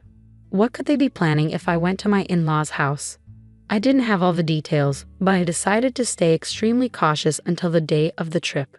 The day of our trip to St. Bert's finally arrived. I packed my carry-on and handbag, which included my husband's things as well. With everything ready, my husband and I headed to my in-laws' house. I braced myself for whatever was coming, knowing I had to deal with it. When we arrived at my in-laws' house, my mother-in-law was the only one to greet us. Oh, hi, Tyra. It's been a while. Good to see you. We're almost ready. I'm going to grab a few things for the trip, so it might be a little while. Okay, take your time. Oh, and Tyra, could you bring the carry-on case from the other room? It's heavy, so please get Corey to help you. Sure, I'll do that. I noticed when my husband and mother-in-law exchanged knowing looks. I kept my passport in my pocket, just in case. Following my husband's instructions, I carried the carry-on case back into the living room. There was my mother-in-law, smiling with a hint of mischief. She was holding my passport and grinning. Now you can't go on the trip to St. Bert's, she said. What do you mean? I'm going to burn this passport right now. What did you just say? I was just using you to handle the trip arrangements. What are you doing? You're a stranger here, so you'll be staying behind. Too bad. She went to the kitchen, lit the passport with a lighter, and watched it burn. The passport started to turn to black ashes in the sink. Once it was completely destroyed, she said, "We did it." My husband cheered. "Yeah, Mom, we made it." "No," I said. "It's just the three of us on this trip. We'll get to meet Corey's new girlfriend when we get back, right?" "Yeah, I've already set that up," my mother-in-law replied. "We don't need this useless woman anymore," my father-in-law said. "You know when something isn't working." He pulled out his cell phone and showed me pictures of himself with another woman, looking pleased with himself. "I'm not divorcing you for the sake of my reputation, but you'll be staying here while we go on our trip. When we get back, I'll move in with her, and you can leave." My mother-in-law laughed mockingly at his words. Their expressions were full of malice. At that moment, I knew I didn't belong in a family like this anymore. I forced a smile and said, "By the way, whose passport is that?" "What are you talking about?" "It's yours, of course." "I took it out of your handbag, so it's your passport." "My passport is right here," I said, holding it up. "What? Why? It can't be." I pulled my passport from my pocket and showed it to her. My mother-in-law's face went pale as she stared at me in panic. "That's not possible," she said, her voice trembling. "Yes, it's my passport. See for yourself." It seemed that my mother-in-law had snuck into my handbag and mistakenly thought she'd have found my passport. How could she have burned it without checking properly, especially with her malicious plans? "Whose passport did I burn then?" she asked, her voice quivering. "I guess it was your son's passport that was in there." "So you burned my son's passport?" she asked, horrified. My mother-in-law turned white and began to tremble. My husband, furious, started blaming her. "Mom, what have you done? I told you to be careful. I only found one passport in her handbag. Who would have thought it belonged to me? I don't care. You didn't check properly, and now look what happened. You're saying it's my fault? If you had checked from the start, I wouldn't have made this mistake. What the hell?" Before long, they were blaming each other. I was furious and disgusted by their behavior. "Hey, Tyra, do something." My husband yelled at me, but I was not about to back down. "Seriously, who do you think you are? Telling you what to do. You cheated on me behind my back. How dare you? Both you and your mother are despicable." "Hey, who do you think you're talking to?" "I'm talking to you and your awful mother. Don't think I'm just going to let this slide. You're going to pay me back for the affair and all the nasty things your mother has said to me. Be ready." Just then, my father-in-law came downstairs. "What's going on?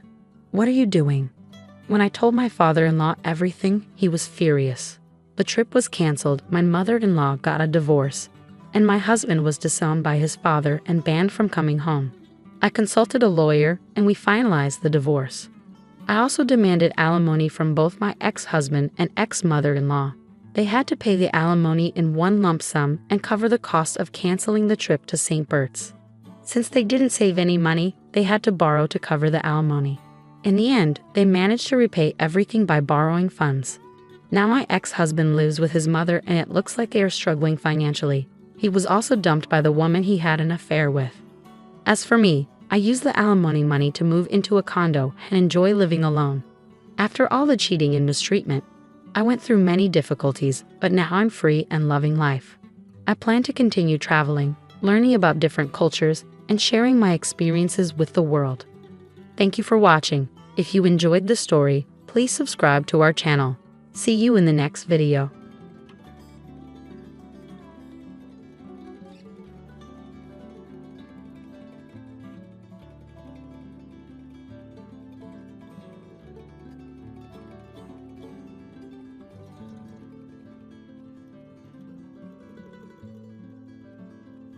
Oh, indeed?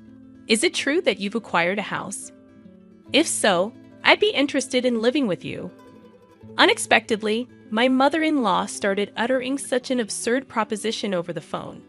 She must have caught wind of our recent home purchase from my husband. I could discern my sister-in-law's amused chuckles in the background. Does she believe her laughter can go unnoticed? Honestly, I have no desire to reside with my mother-in-law and the others. I thought my husband shared the same sentiment. However, the fact that they've been informed about our new house. Could it be that they're assuming we'll be living together? the idea that my beloved husband might be in cahoots with them fills me with a bit of apprehension. Yet, I have no intention of yielding to their wishes. Are they trying to manipulate me? If that's their game, I'll reverse the roles. Reflecting on all my past tribulations, I pledged revenge against them. I am Kate Thompson, 30 years old, working as an ordinary employee at a major financial corporation. I married my husband Joe 3 years ago, and though we don't have children yet, there's a valid reason for that. A decision we both took seriously. Joe and I are fully committed to our careers, toiling daily with the aim of advancing. Once our professional lives stabilize, we plan to build our own home and create a stable environment for raising children. We've agreed to revisit the topic of having kids once our careers settle down. This was a decision we made earnestly, sharing our genuine feelings and thoughts. We do aspire to have children eventually, and now, as we prepare for that, I find myself recalling all my past struggles. Then one day, I successfully executed a well-planned project at work, and my promotion was officially confirmed. While my salary was already sufficient, the promotion brought even more comfort to our lives. On the other hand, Joe, although not promoted, received a substantial salary increase due to his years of service. With both our incomes on the rise, I felt it was time to turn our long-held dream into reality. So I broached the topic with Joe. Joe, I want to talk to you. Over the past year, both of us have had stable incomes. I think it might be time to consider getting our own home. What do you think? Oh, is it time already? From his excited voice, I could tell Joe was thrilled. Actually, I've been thinking about it too, but since I haven't been promoted yet, I felt a bit hesitant to bring it up. Don't worry about that. It's not like only one of us needs to earn money. I was thinking it might be okay to build our home in my name. Really? Well, you do earn more now. If you're okay with it, let's build our home in your name. All right, let's proceed with that. Let's go see some model houses on our next day off. Sounds great. Let's go. We shouldn't miss this opportunity. I really feel grateful for choosing Joe at times like this, as we share the same values. The following week, we made an appointment to view model homes as planned. We looked at various types of houses, expanding our vision for our own home. On weekends, we began creating simple floor plans together, researching online. During a recent visit to a construction company, they suggested that instead of leaving everything to them, it's better if we create our own image for a more satisfying home. So Joe and I started building that image. However, neither of us has much knowledge of architecture or design. Even with research, it takes time to put it into practice. While taking breaks, we continued working, and then the doorbell rang.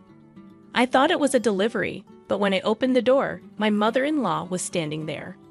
Unexpectedly, Mother, what brings you here so suddenly like this? My mother-in-law sometimes visits our place without notice. She glared at me and, without a word, took off her shoes and went into the house on her own. I'm here, Joe. Mom, what's up? Surprised by his mother's call, Joe showed a startled reaction. Did you have some business around here? To Joe's question, his mother looked a bit perplexed. Yes, I told Kate about it over the phone a little while ago, but it seems Joe didn't know. I see. Maybe Kate forgot to tell me. Seems like it. Kate, even though she's still young, has a terrible memory. That's not true, Mom. It's not forgetfulness. Kate is incredibly busy with work, and at the same time, she takes care of the household. Her mind is always full of things to do. You're such a kind boy, Joe. If your late father were here, he definitely wouldn't have forgiven that. I really respect Kate from the bottom of my heart. So, Mom, why did you come here today? To Joe's question, his mother smiled contentedly. Then, she slowly took out a travel brochure from her bag, spread a page with a post-it note on the table, and showed it. Listen, Joe. I've always wanted to go to Niagara Falls. Won't you take me, please? My mother-in-law began to say such things excitedly out of the blue. Caught off guard by the sudden request, both Joe and I were left staring at her, mouths agape. My mother-in-law, relentless, kept pressing Joe, who was clearly flustered. Come on, Joe, you agree, right? Think of it as a way to show filial piety. Wait a minute, Mom. I'm in trouble if you suddenly say you want to go on a trip, though you can come too. Actually, I was thinking of going with Claire, but if Joe wants to go, I'm delighted to turn it into a family trip. Claire is Joe's sister. What are you talking about? Kate is here, and I can't get time off from work. But it's strange for me to pay for a trip for you and my sister, right? Not strange at all. Spending money for the family is a wonderful thing, don't you think so, Kate? Suddenly turning to me, my mother-in-law sought my agreement. Though shaken, I firmly expressed my opinion to her. Well, using one's own money for family isn't bad, but I think imposing it on others is different. What do you mean by that? Are you saying I'm trying to extort travel expenses from Joe? I didn't mean to say it in such a harsh way, but listening to you, it sounded like you just wanted us to pay for the trip, Kate. That's terrible.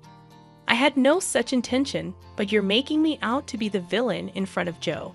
I'm so shocked. That's not. I didn't mean to call you a villain. I just answered honestly to what was asked. Okay, no need for excuses, Kate. Why are you so heartless? You must not like me, do you? My mother-in-law, visibly upset, glared at me with icy cold eyes. It always turns out like this when she comes over. She always finds some reason to demand money and then squanders it with Claire, Joe's sister. Spending money for the family sounds nice, but what my mother-in-law does is practically extortion. The situation is entirely different when Joe gives them money out of kindness. No matter that they're family, I never really liked Joe's brazen mother and sister. According to Joe, his mother and sister became so selfish after his father passed away. Joe's father died when he was in high school, and since then, they have lived as a trio. While his strict father was alive, he watched over the finances. But with his departure, there was no one to stop them, and they even freely spent the life insurance money. Also, since Claire works part-time, not as a full-time employee, her salary is low, and their life is always on the edge. So this is why she regularly visits our house, making excuses like life is tough, or I want to relax and travel somewhere to extort money from Joe. Before marrying Joe, it seemed he was at the mercy of his mother and her demands after his father's death. A sense of dependence for being cared for by his mother had bound Joe. However, since marrying me, Joe seems to be gradually realizing their true nature. Even when repeatedly asked for money, recently he's been trying hard to refuse. For Joe, that's quite a growth. Moreover, he has recently become able to speak back firmly to his mother. To my mother-in-law's spiteful words like, "You don't like me, do you?" Or "Why should I for such an uncharming daughter-in-law?" Joe responded clearly. "Just because you're my mother doesn't mean you can speak badly of Kate. Didn't Kate just answer what you asked her, Mom? You're taking Kate's side. What are you talking about?" "I think you're in the wrong here, Mom. That's so unfair. Surely Kate must have poisoned your mind against me. Poor thing, you were such a kind child before we got married." "I'm telling you that's not it. I'm saying this because I think so." Joe's firm response surprised my mother-in-law, who was not used to being talked back to like that. With a frustrated look, biting her lower lip, she said, "Fine," and left. "Kate, I'm sorry. I'd always make you feel uncomfortable." "No, it's okay. You stood up for us this time. Once we build our own home, we'll be further away. Let's not interact with Mom and them." "Then yeah, that would be a relief. If you're okay with it, Joe, I'm grateful." The place we are considering for our new home is quite far from our current apartment, improving the convenience to both of our workplaces.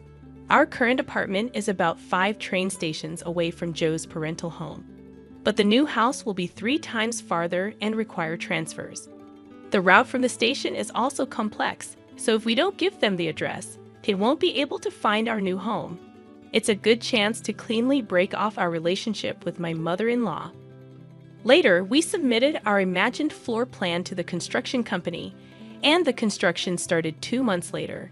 After about half a year, our $500,000 dream home was completed. We managed to squeeze some time from our busy work schedules to pack a few days before the move. I received a call from my mother-in-law on my smartphone. Busy packing. I turned on the speaker and answered the phone. "Hello," I said, and my mother-in-law started speaking in an unusually high-pitched voice. "Kate, when are you moving? You bought a house, right? I want to live with you." Suddenly, on the phone, my mother-in-law began to say such an outrageous thing. She must have heard about our new home purchase from Joe. I could hear Claire, my sister-in-law, chuckling in the background. "That's great. We can make Kate work for us every day. Mom, you came up with a good idea." Do they think their words aren't reaching me? It's clear they plan to piggyback on our move. I imagine them planning to use me for an easy life. Honestly, I have no intention of living with them. I thought Joe felt the same, but telling them about the new house. Could it be that they're assuming we'll live together? The thought that my beloved Joe might be in league with them fills me with a bit of fear. But I have no intention of letting them have their way. They're probably trying to use me, right? If that's the case, I'll turn it around and use them. I told them the date of our move. Then my mother-in-law and Claire said, "We'll come to the apartment in the afternoon on that day. Take us with you in the car, and arrange the movers for us too." They hung up after making their demands. But of course, I have no intention of complying. For now, I'll check the facts with Joe. As I was about to go and tell Joe this, he was already standing behind me. "Joe, you were there. I came to say we should take a break, but was that Mom on the phone just now?" "Ah, yes. I was going to talk to you about it too." "Why did you tell your mother about our new home?" "It's not like that. Actually, when Mom came over last time, she seems to have seen the floor plan of our new house. She kept pestering me about it every day. So, Kate, I'm really sorry." "I see. So you don't intend to live with your mother, right?" "Of course not. After hearing that phone call, I'm even thinking it's better to cut ties with her." Joe's expression was filled with more anger than ever. It was the first time I had seen him this angry. From what Joe told me, my mother-in-law had seen the layout of our new home and was convinced it was a spacious house. She had pretended to be interested and called Joe repeatedly, asking him about the number of rooms and details of the facilities. But it seems that Joe is on my side, which relieved me. Then there's no problem at all. This made me determined to get my revenge on my mother-in-law. I've had enough of her saying whatever she wants, but it's goodbye to that now. I'll make sure to settle this properly. And so, the day of the move arrived. Joe and I had the movers transport our things in the morning and headed to our new home in our car. By the time we finished moving everything, it was already past 1:00 p.m., checking our phones while taking a break. We saw dozens of missed calls from my mother-in-law. "She called me too," Joe said, sounding weary. Then, my mother-in-law called again. I answered the phone with the speaker still on. Hello, Kate. Where are you? I told you I'd be at the apartment in the afternoon, didn't I?" Yes, you did say that. So what can I do for you?" "What do you mean? You didn't arrange for the movers. I've been waiting at home, and not a single truck has shown up. So I had to go to your apartment myself." "Is that so? Well, that's too bad. You know I didn't arrange for any movers." "What? That's not the agreement. Where is your new house?" "Huh? You really think I'd tell you?"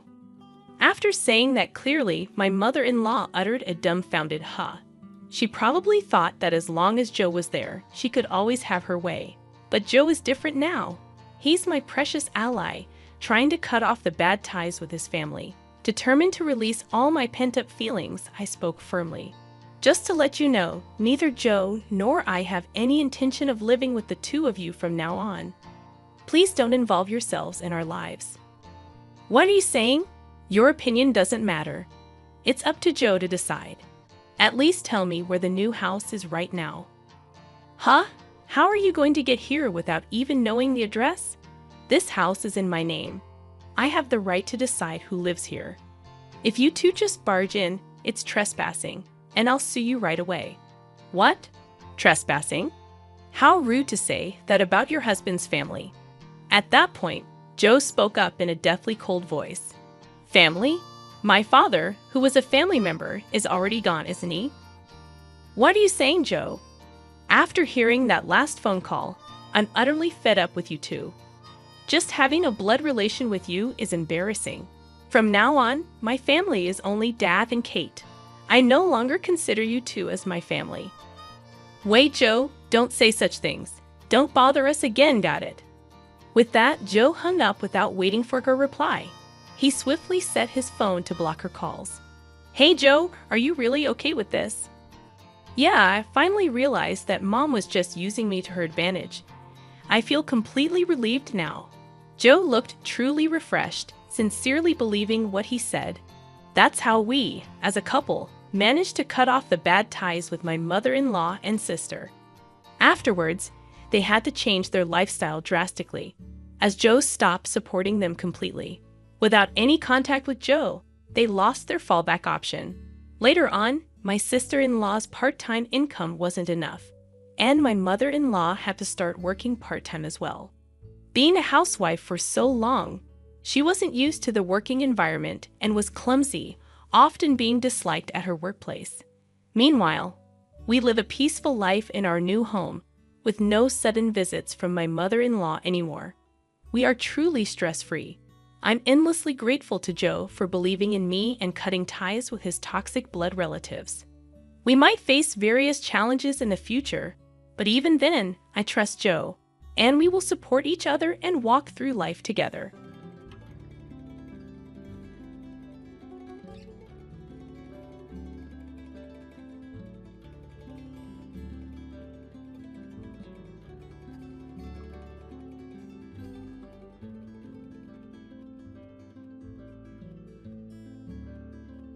My mother-in-law said she wants my son to marry someone else. She thinks you're too old for him because you can't have kids, my mother-in-law said, smiling at a younger woman next to her. My husband, sitting silently beside her, didn't say anything. Feeling upset, I stormed out of the room. But soon after, I regretted it and wanted to make things right. I feel really bad about marrying into this family. My name's Olivia, and I'm 38 years old. I met my husband, Sam, who's 8 years younger, through a friend. I was unsure about dating him because of our age gap, but he insisted that age doesn't matter. I love you, Olivia, he said, and we started dating. Eventually, we got married after 6 months. When Sam introduced me to his parents, his mother didn't like me because of our age difference. When you said you were bringing a woman to consider marrying, I thought she'd be young and cute. 38 years old, Sam. I mean, no offense, but think about it again. Younger women are usually better, she told Sam right in front of me. My father-in-law intervened, saying, if Sam thinks she's good, then she's good, right? Sorry for my wife's rude comments, Olivia. Eventually, we got their approval for our marriage. My father-in-law was good at smoothing over my mother-in-law's harsh words, making it seem like he didn't want any conflict. But after we got married, he often ignored issues, which was disappointing. Sam's family was well known as landowners in our small town, and my mother-in-law loved to brag about it. Even though she wasn't technically related by blood, she married into the family, just like me. This family is very wealthy, and Sam, being the favorite, has a charming and dreamy aura. My previous partner was very careful with money, which was tough.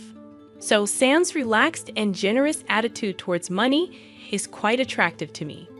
Even though my mother-in-law reluctantly accepted our marriage after my father-in-law scolded her, she doesn't seem happy about it.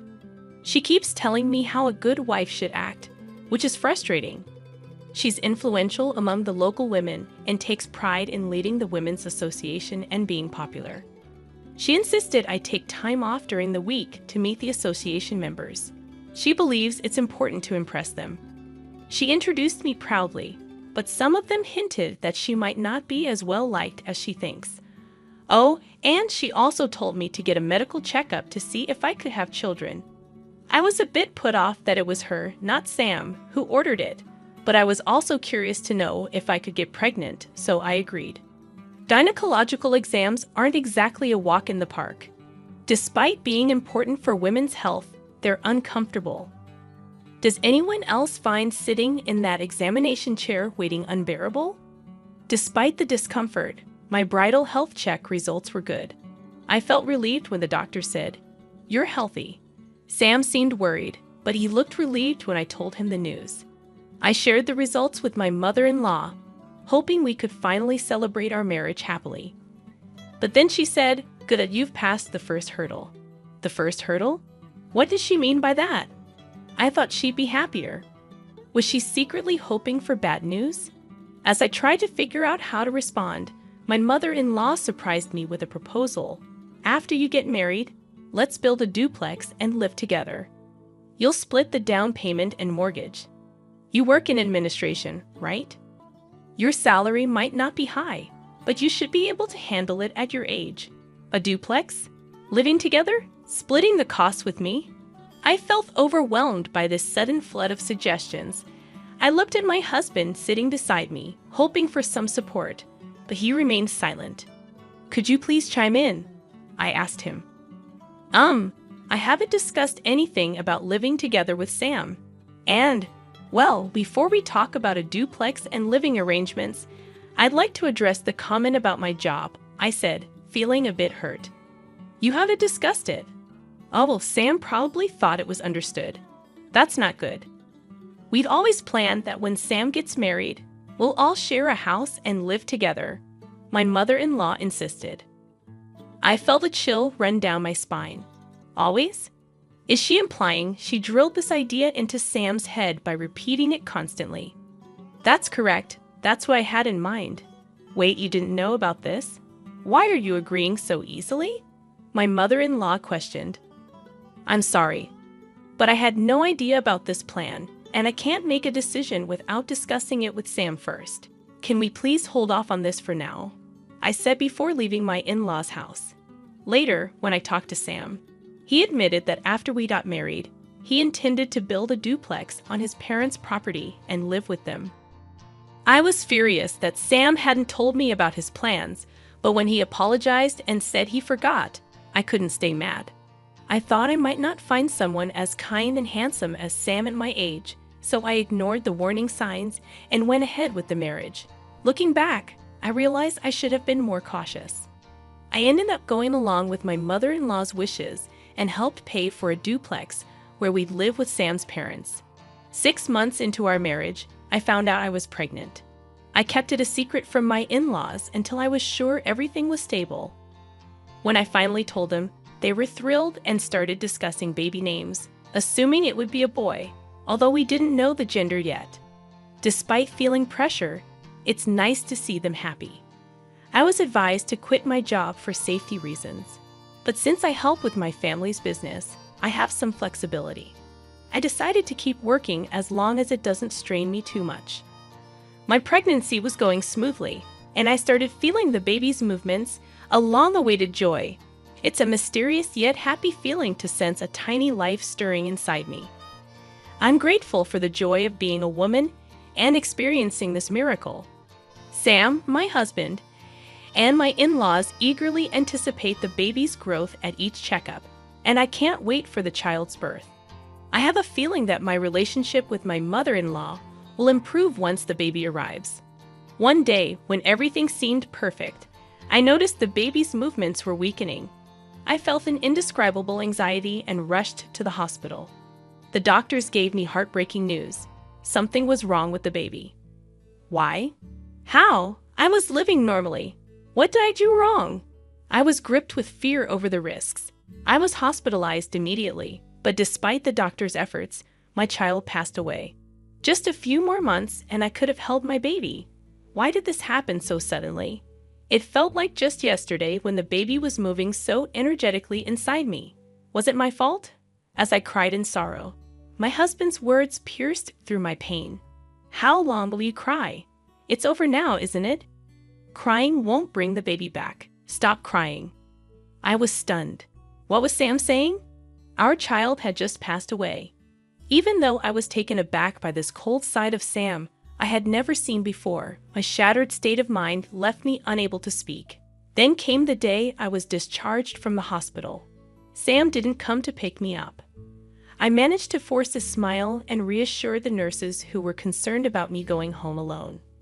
When I arrived home in a taxi, Sam, my mother-in-law, and an unfamiliar woman greeted me. "Welcome back. It's a shame, isn't it?" said my mother-in-law with a strange smile. "Yes," I responded, taking a seat on the living room couch as suggested. The seating arrangement was strange, with my mother-in-law and the woman sitting across from me on a bench, and Sam sitting next to them, showing no effort to comfort me or make eye contact. As my mother-in-law spoke, my heart sank. "We've talked it over with Sam. Since you can't have children anymore, we don't see the point in keeping you as our daughter-in-law. We're thinking of having this other girl marry Sam instead." Hearing those words while still reeling from the shock of losing my baby, tears filled my eyes. But I refused to let myself break down. I had to stay strong, telling myself that crying would mean giving up. I kept my head down, unable to look up. Ignoring my distress, my mother-in-law continued heartlessly. "If you're willing to work and support our family instead of having children, we might consider letting you stay. What do you think? Can I count on you to take care of us if they leave me behind?" Confusion and disbelief washed over me. Without thinking, I looked at my husband for support. But when our eyes met, Sam quickly looked away. Beside him, a woman who seemed triumphant stared back at me. I remembered her as Sam's childhood friend, introduced to me at our wedding. Seeing that my husband wouldn't even meet my gaze, I realized he's not on my side. He won't help me. A chill ran down my spine, and strangely, my mind became clear. They must have discussed this during my hospitalization. They planned to replace me, the woman who can't have children, with a younger wife who can bear in hair. If I stay here, I'll only suffer. There's nothing for me here anymore. With newfound clarity, I addressed Sam. "I understand where you stand. Let's get a divorce. Please, go and live happily with your new wife." Leaving the house, I returned to my family home. My parents, surprised but warmly welcoming, were already aware of my miscarriage. They were outraged by the cruelty I had faced so soon after leaving the hospital. Their warm reaction was a relief after everything, and I ended up crying a lot that day. Exhausted from tears, I fell asleep. However, the next day, my mother-in-law and husband, who had shown such cruelty in driving me out, unexpectedly showed up at my family home. At first, my mother dealt with them normally, but once she realized who they were, she refused to engage with them. Then, they started incessantly ringing the doorbell, shouting, "We've canceled the divorce. Come back now." You see, my family runs a barbecue restaurant, a well-known spot that serves a globally famous brand of beer. It's frequented by many celebrities and athletes who enjoy our delicious food. However, my husband's family comes from an old, respected background, and they looked down on our family, thinking that running a restaurant was somehow shady. They had this outdated belief that restaurant businesses were inferior, and they saw our family as less well-off. We even invited them to dine with us once before the marriage, but they declined, saying beef. We always eat at certain places. Eating meat from other restaurants gives me heartburn. Sorry. During the pre-wedding meetings, they indirectly belittled my family with remarks like, "Oh, you run a restaurant, right? That's so old-fashioned. Oh, I see, from your parents' generation. Dealing with beef, huh? Well, respectable families don't engage in such businesses." It hurt to see my parents, who had worked hard to raise me, being treated this way, but they brushed it off with a laugh, saying there are always people with narrow mindsets. On the day I left after the divorce, my husband and mother-in-law happened to see our restaurant being featured on TV. Up until then, they had shown no interest and considered my family beneath them. But they panicked when they saw the restaurant described as running its own farm that produces top-quality beef, enjoying extreme popularity with meat exported worldwide, being highly successful and lucrative. Suddenly, they tried to cozy up to me, saying, "If your family were wealthy, we wouldn't have talked about divorce.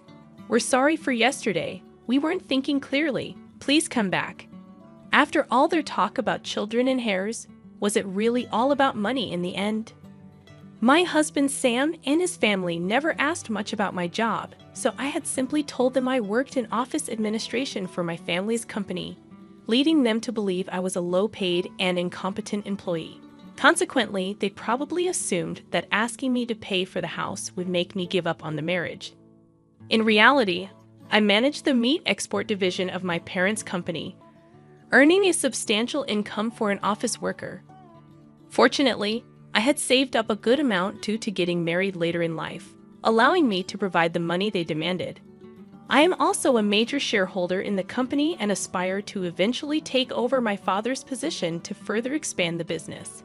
Despite this, they had never shown any interest or asked me about my role until it was highlighted on TV, leading to an overnight change in their treatment of me. Despite incessantly talking about wanting children, it became apparent that money was their primary concern. Their shallowness appalled me. Finally, my father, who had been silently observing the situation, lost his temper and kicked Sam and his parents out. "Thank you, Dad. You saved me," I said. My father, still seething with anger, began drinking and cursing at them. He had me explain everything from before the marriage without holding back any details, believing I couldn't handle this alone.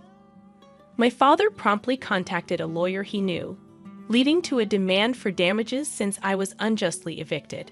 We also asked for reimbursement for the housing funds I had provided during our cohabitation. The claim was acknowledged, and it was decided that I would receive a refund for the expenses I covered. However, Sam alone couldn't repay the loan I had taken out, so his family home had to be sold. They had built a lavish house on rural property just for show, leaving a considerable mortgage remaining even after the sale. Moreover, the house was filled with the eccentricities of Sam's mother, making finding a buyer willing to accept it as is doubtful, suggesting that disposal could take time. Fortunately, they managed to sell some land they owned separately, allowing me to recoup my money first, which was a relief. At this point, I was grateful for marrying into a landlord's family. Sam and his parents were forced to leave their beloved two-family home and now seemed to be struggling in a rented apartment, facing difficulty repaying their loan. As for the woman who was planning to marry Sam, she was only interested because she thought she'd live in a big house and that his family was wealthy. But as soon as she found out they were going to lose the house and still be in debt, she disappeared. It was probably the best decision for her because if she had married him, she might have been pressured to have a child and forced to work due to her young age. News travels fast in this rural area. Gossip spreads like wildfire, especially when it involves a well-known family like Sam's. People are buzzing with interest, commenting on how poorly they treated me and how they used to flaunt their big house, but are now in debt and living in an apartment. With both the wife and potential new wife gone, their family line might end with this generation. It's incredible how accurate the rumors are and makes you wonder who's been watching all this. The power of a rural network is quite something. Now my bossy mother-in-law, who used to act like she owned the place, sneaks around even when shopping, worried about people's stares. My parents remind me, "We warned you not to marry into a family that would insist on testing if you could get pregnant before marriage, didn't we?" and brush off the situation. They even console me in their own way, saying, "Olivia just rushed into marriage a bit. Don't worry about it. It's fine if you stay home." They try to be understanding in their own way. Despite the troubles of being kicked out and going to court, I can see they're happy to have their daughter back home. I'm grateful for their warmth. It feels like I was just dreaming or living a nightmare during my married life. But now I'm free. I may have a divorce behind me, but I'm still in my 30s. I haven't given up on marriage. Once things settle down, I plan to work hard to find a new partner. But for now, maybe I'll focus on doing good things for my parents.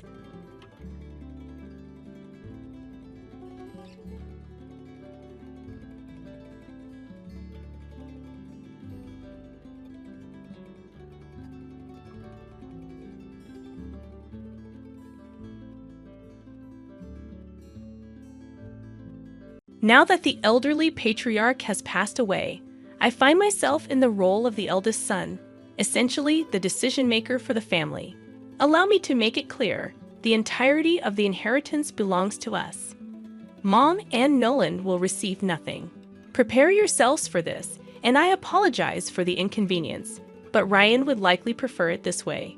It's more fitting for Aaron, who consistently prioritized Ryan's well-being, to inherit everything, rather than it going to the useless Olivia and Nolan. Despite Ryan's declining health, Aaron and his wife, Grace, never bothered to visit him, despite numerous invitations. After the funeral, their sudden appearance shocked everyone as they made audacious claims about taking the entire inheritance. Nolan, the second son, was visibly upset, and rightfully so. We had always strived to do what was best for Ryan, and Aaron and Grace's unbelievable behavior was intolerable. While pondering this, Nolan finally spoke up, expressing his displeasure. The words he uttered turned Aaron and Grace pale. I am Olivia, a 71-year-old housewife, living with my husband and Nolan. Ryan, as the second son of a major corporation-owning family, did not take over as CEO, but still had substantial assets.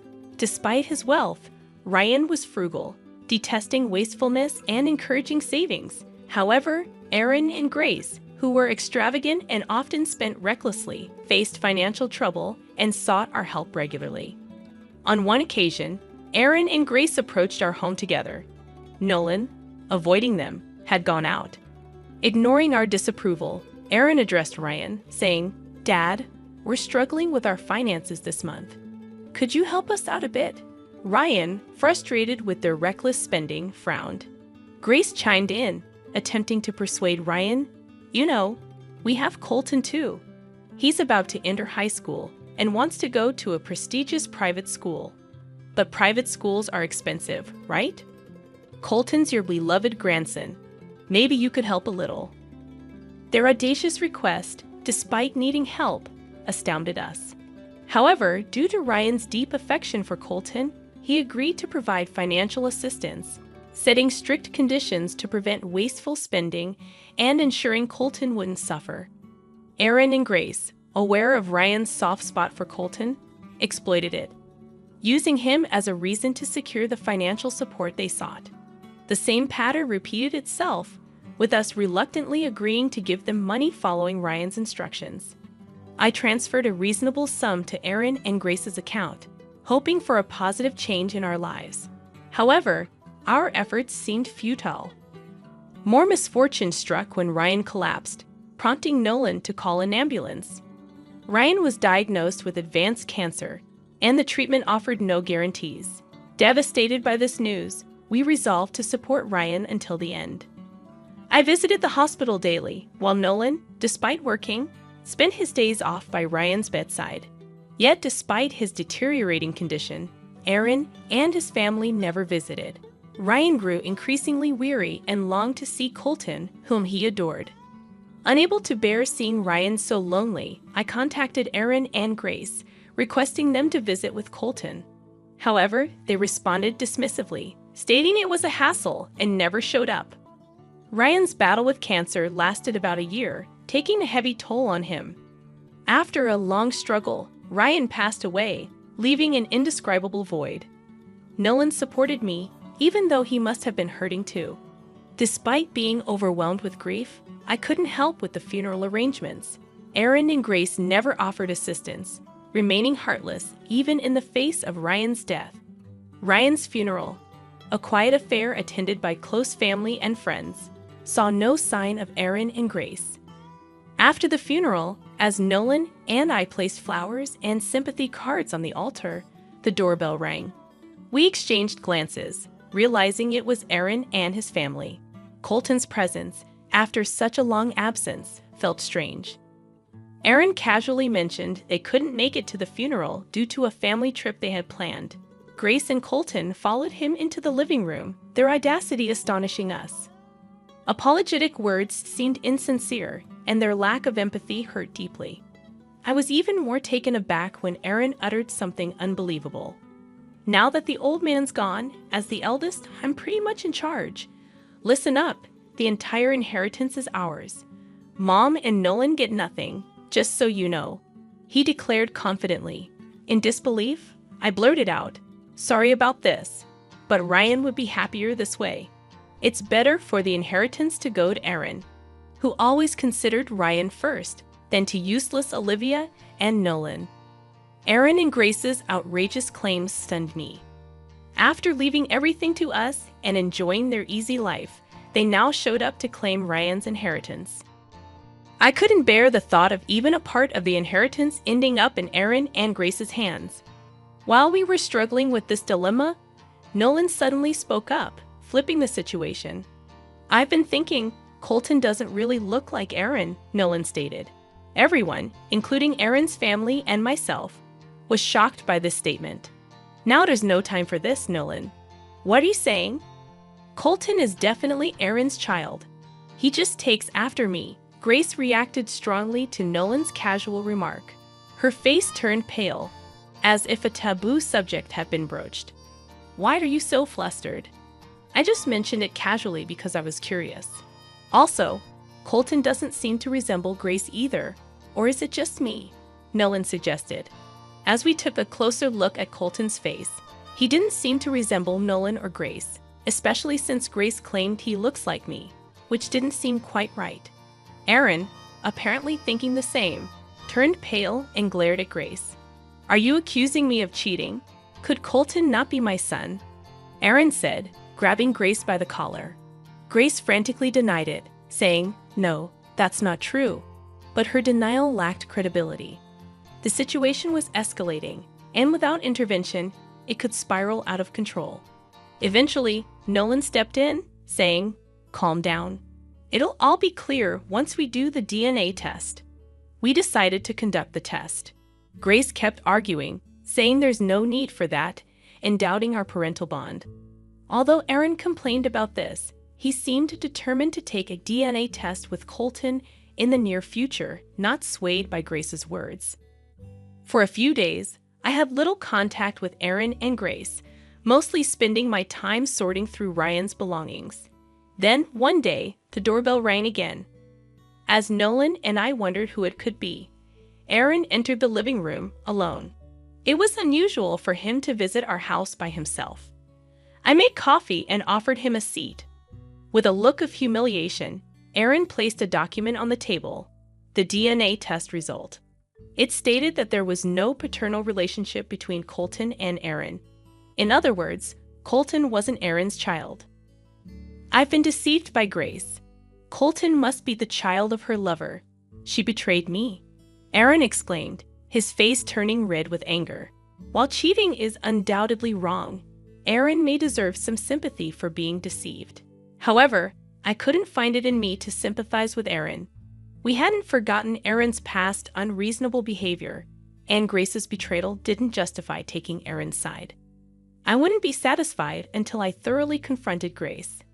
"Please help me. Your oldest son was deceived, and you must be upset too.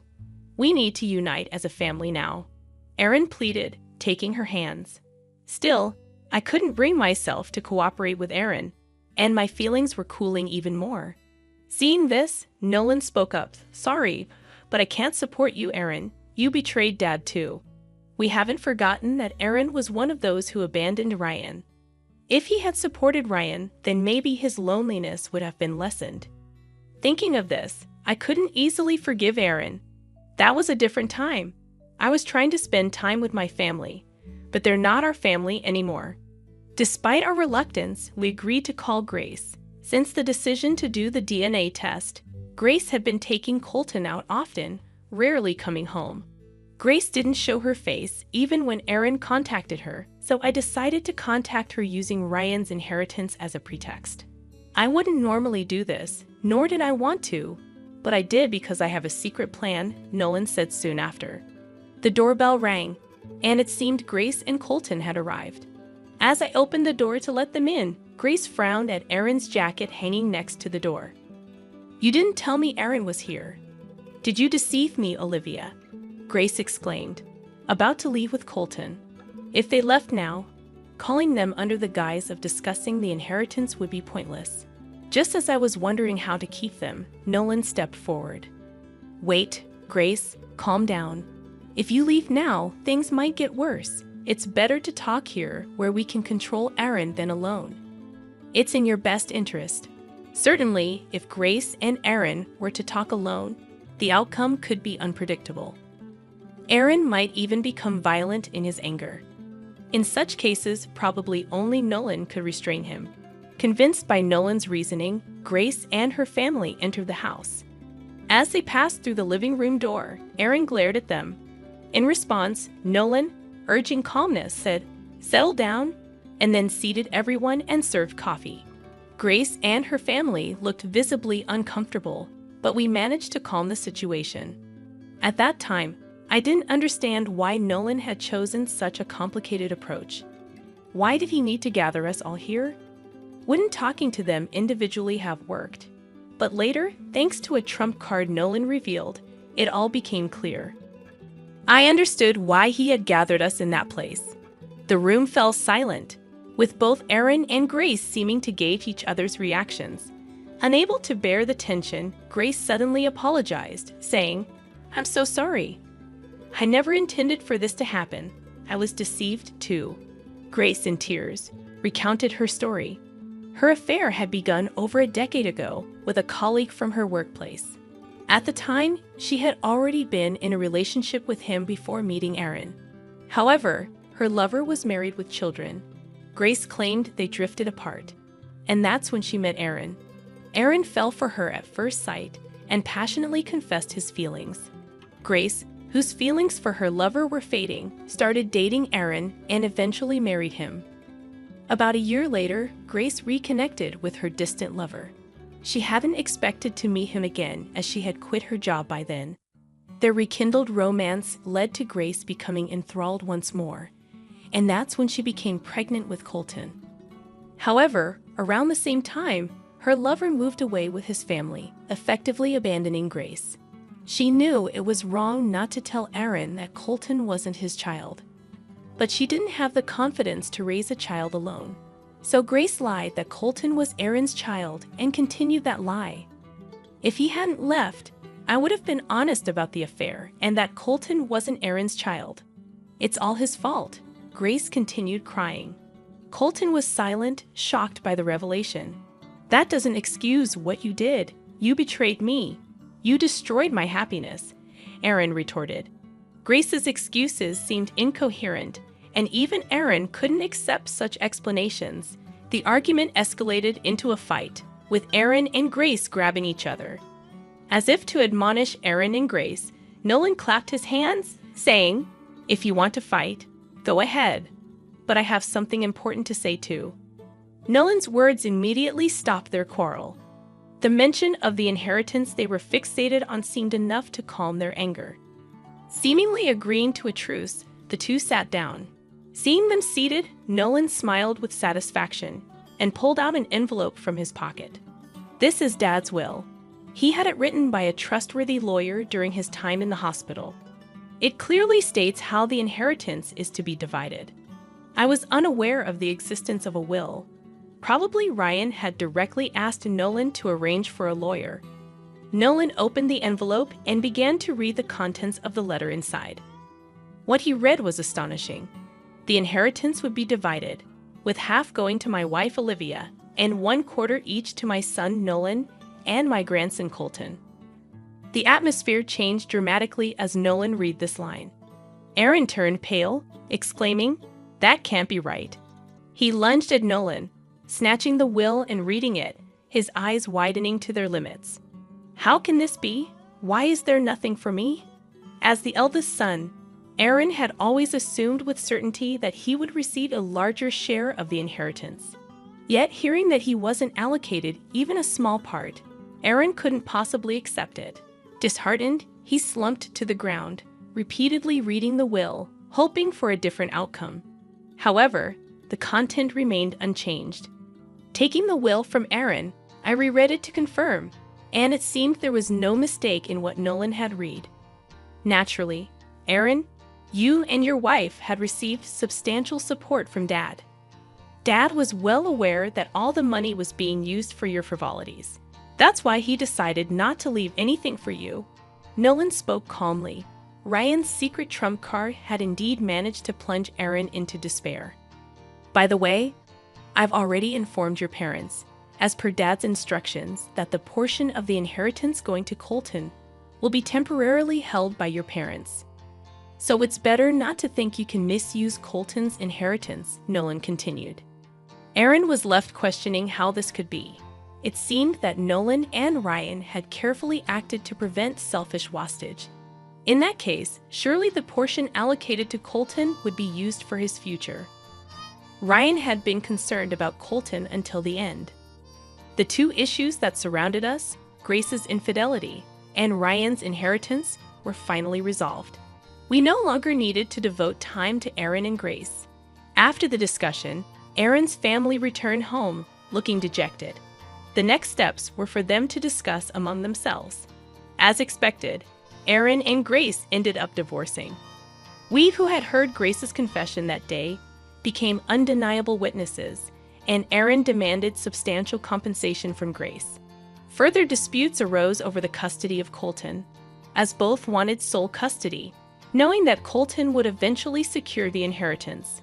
Myself, Nolan, and Grace's parents intervened in the negotiations. Eventually, it was decided that Colton would stay with Grace's parents until he came of age. Once the divorce was finalized, Aaron started visiting our house frequently, saying, "Let's live together." Feeling unable to accept him as family after all that transpired, we moved out, almost fleeing from Aaron. We changed our contact details, making it unlikely for Aaron to reach us. Grace, for her part, seems to be having a tough time.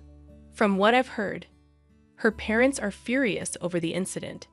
They paid the compensation, but until she repays it in full, she's not even allowed to see Colton. Meanwhile, we are living a happy life, following Ryan's philosophy. We carefully save the inheritance we received and make sure not to squander it, even though we have money. Since then, Nolan has been working diligently and was recognized for his abilities. John from B asked him, "Why don't you come to work for our company?" So he changed jobs, and now he seems to be an executive at the company where John is the CEO. I still consider Colton my grandson despite everything that happened, so I asked Grace's parents if I could visit him. He recently got into his first choice high school, so we celebrated by going out for a delicious meal. The incident with Aaron and Grace remains a deep emotional scar, but it also taught us the importance of relationships. I will use this lesson to live my life going forward.